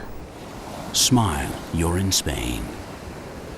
She hunts for meat on her private Serengeti, stealthily stalking, all sleek and slinky. 'Cause she's a proper nutter, our Trinity, when there's chunks of meat in the vicinity. Whiskers, oh so meaty, with whole chunks of meat.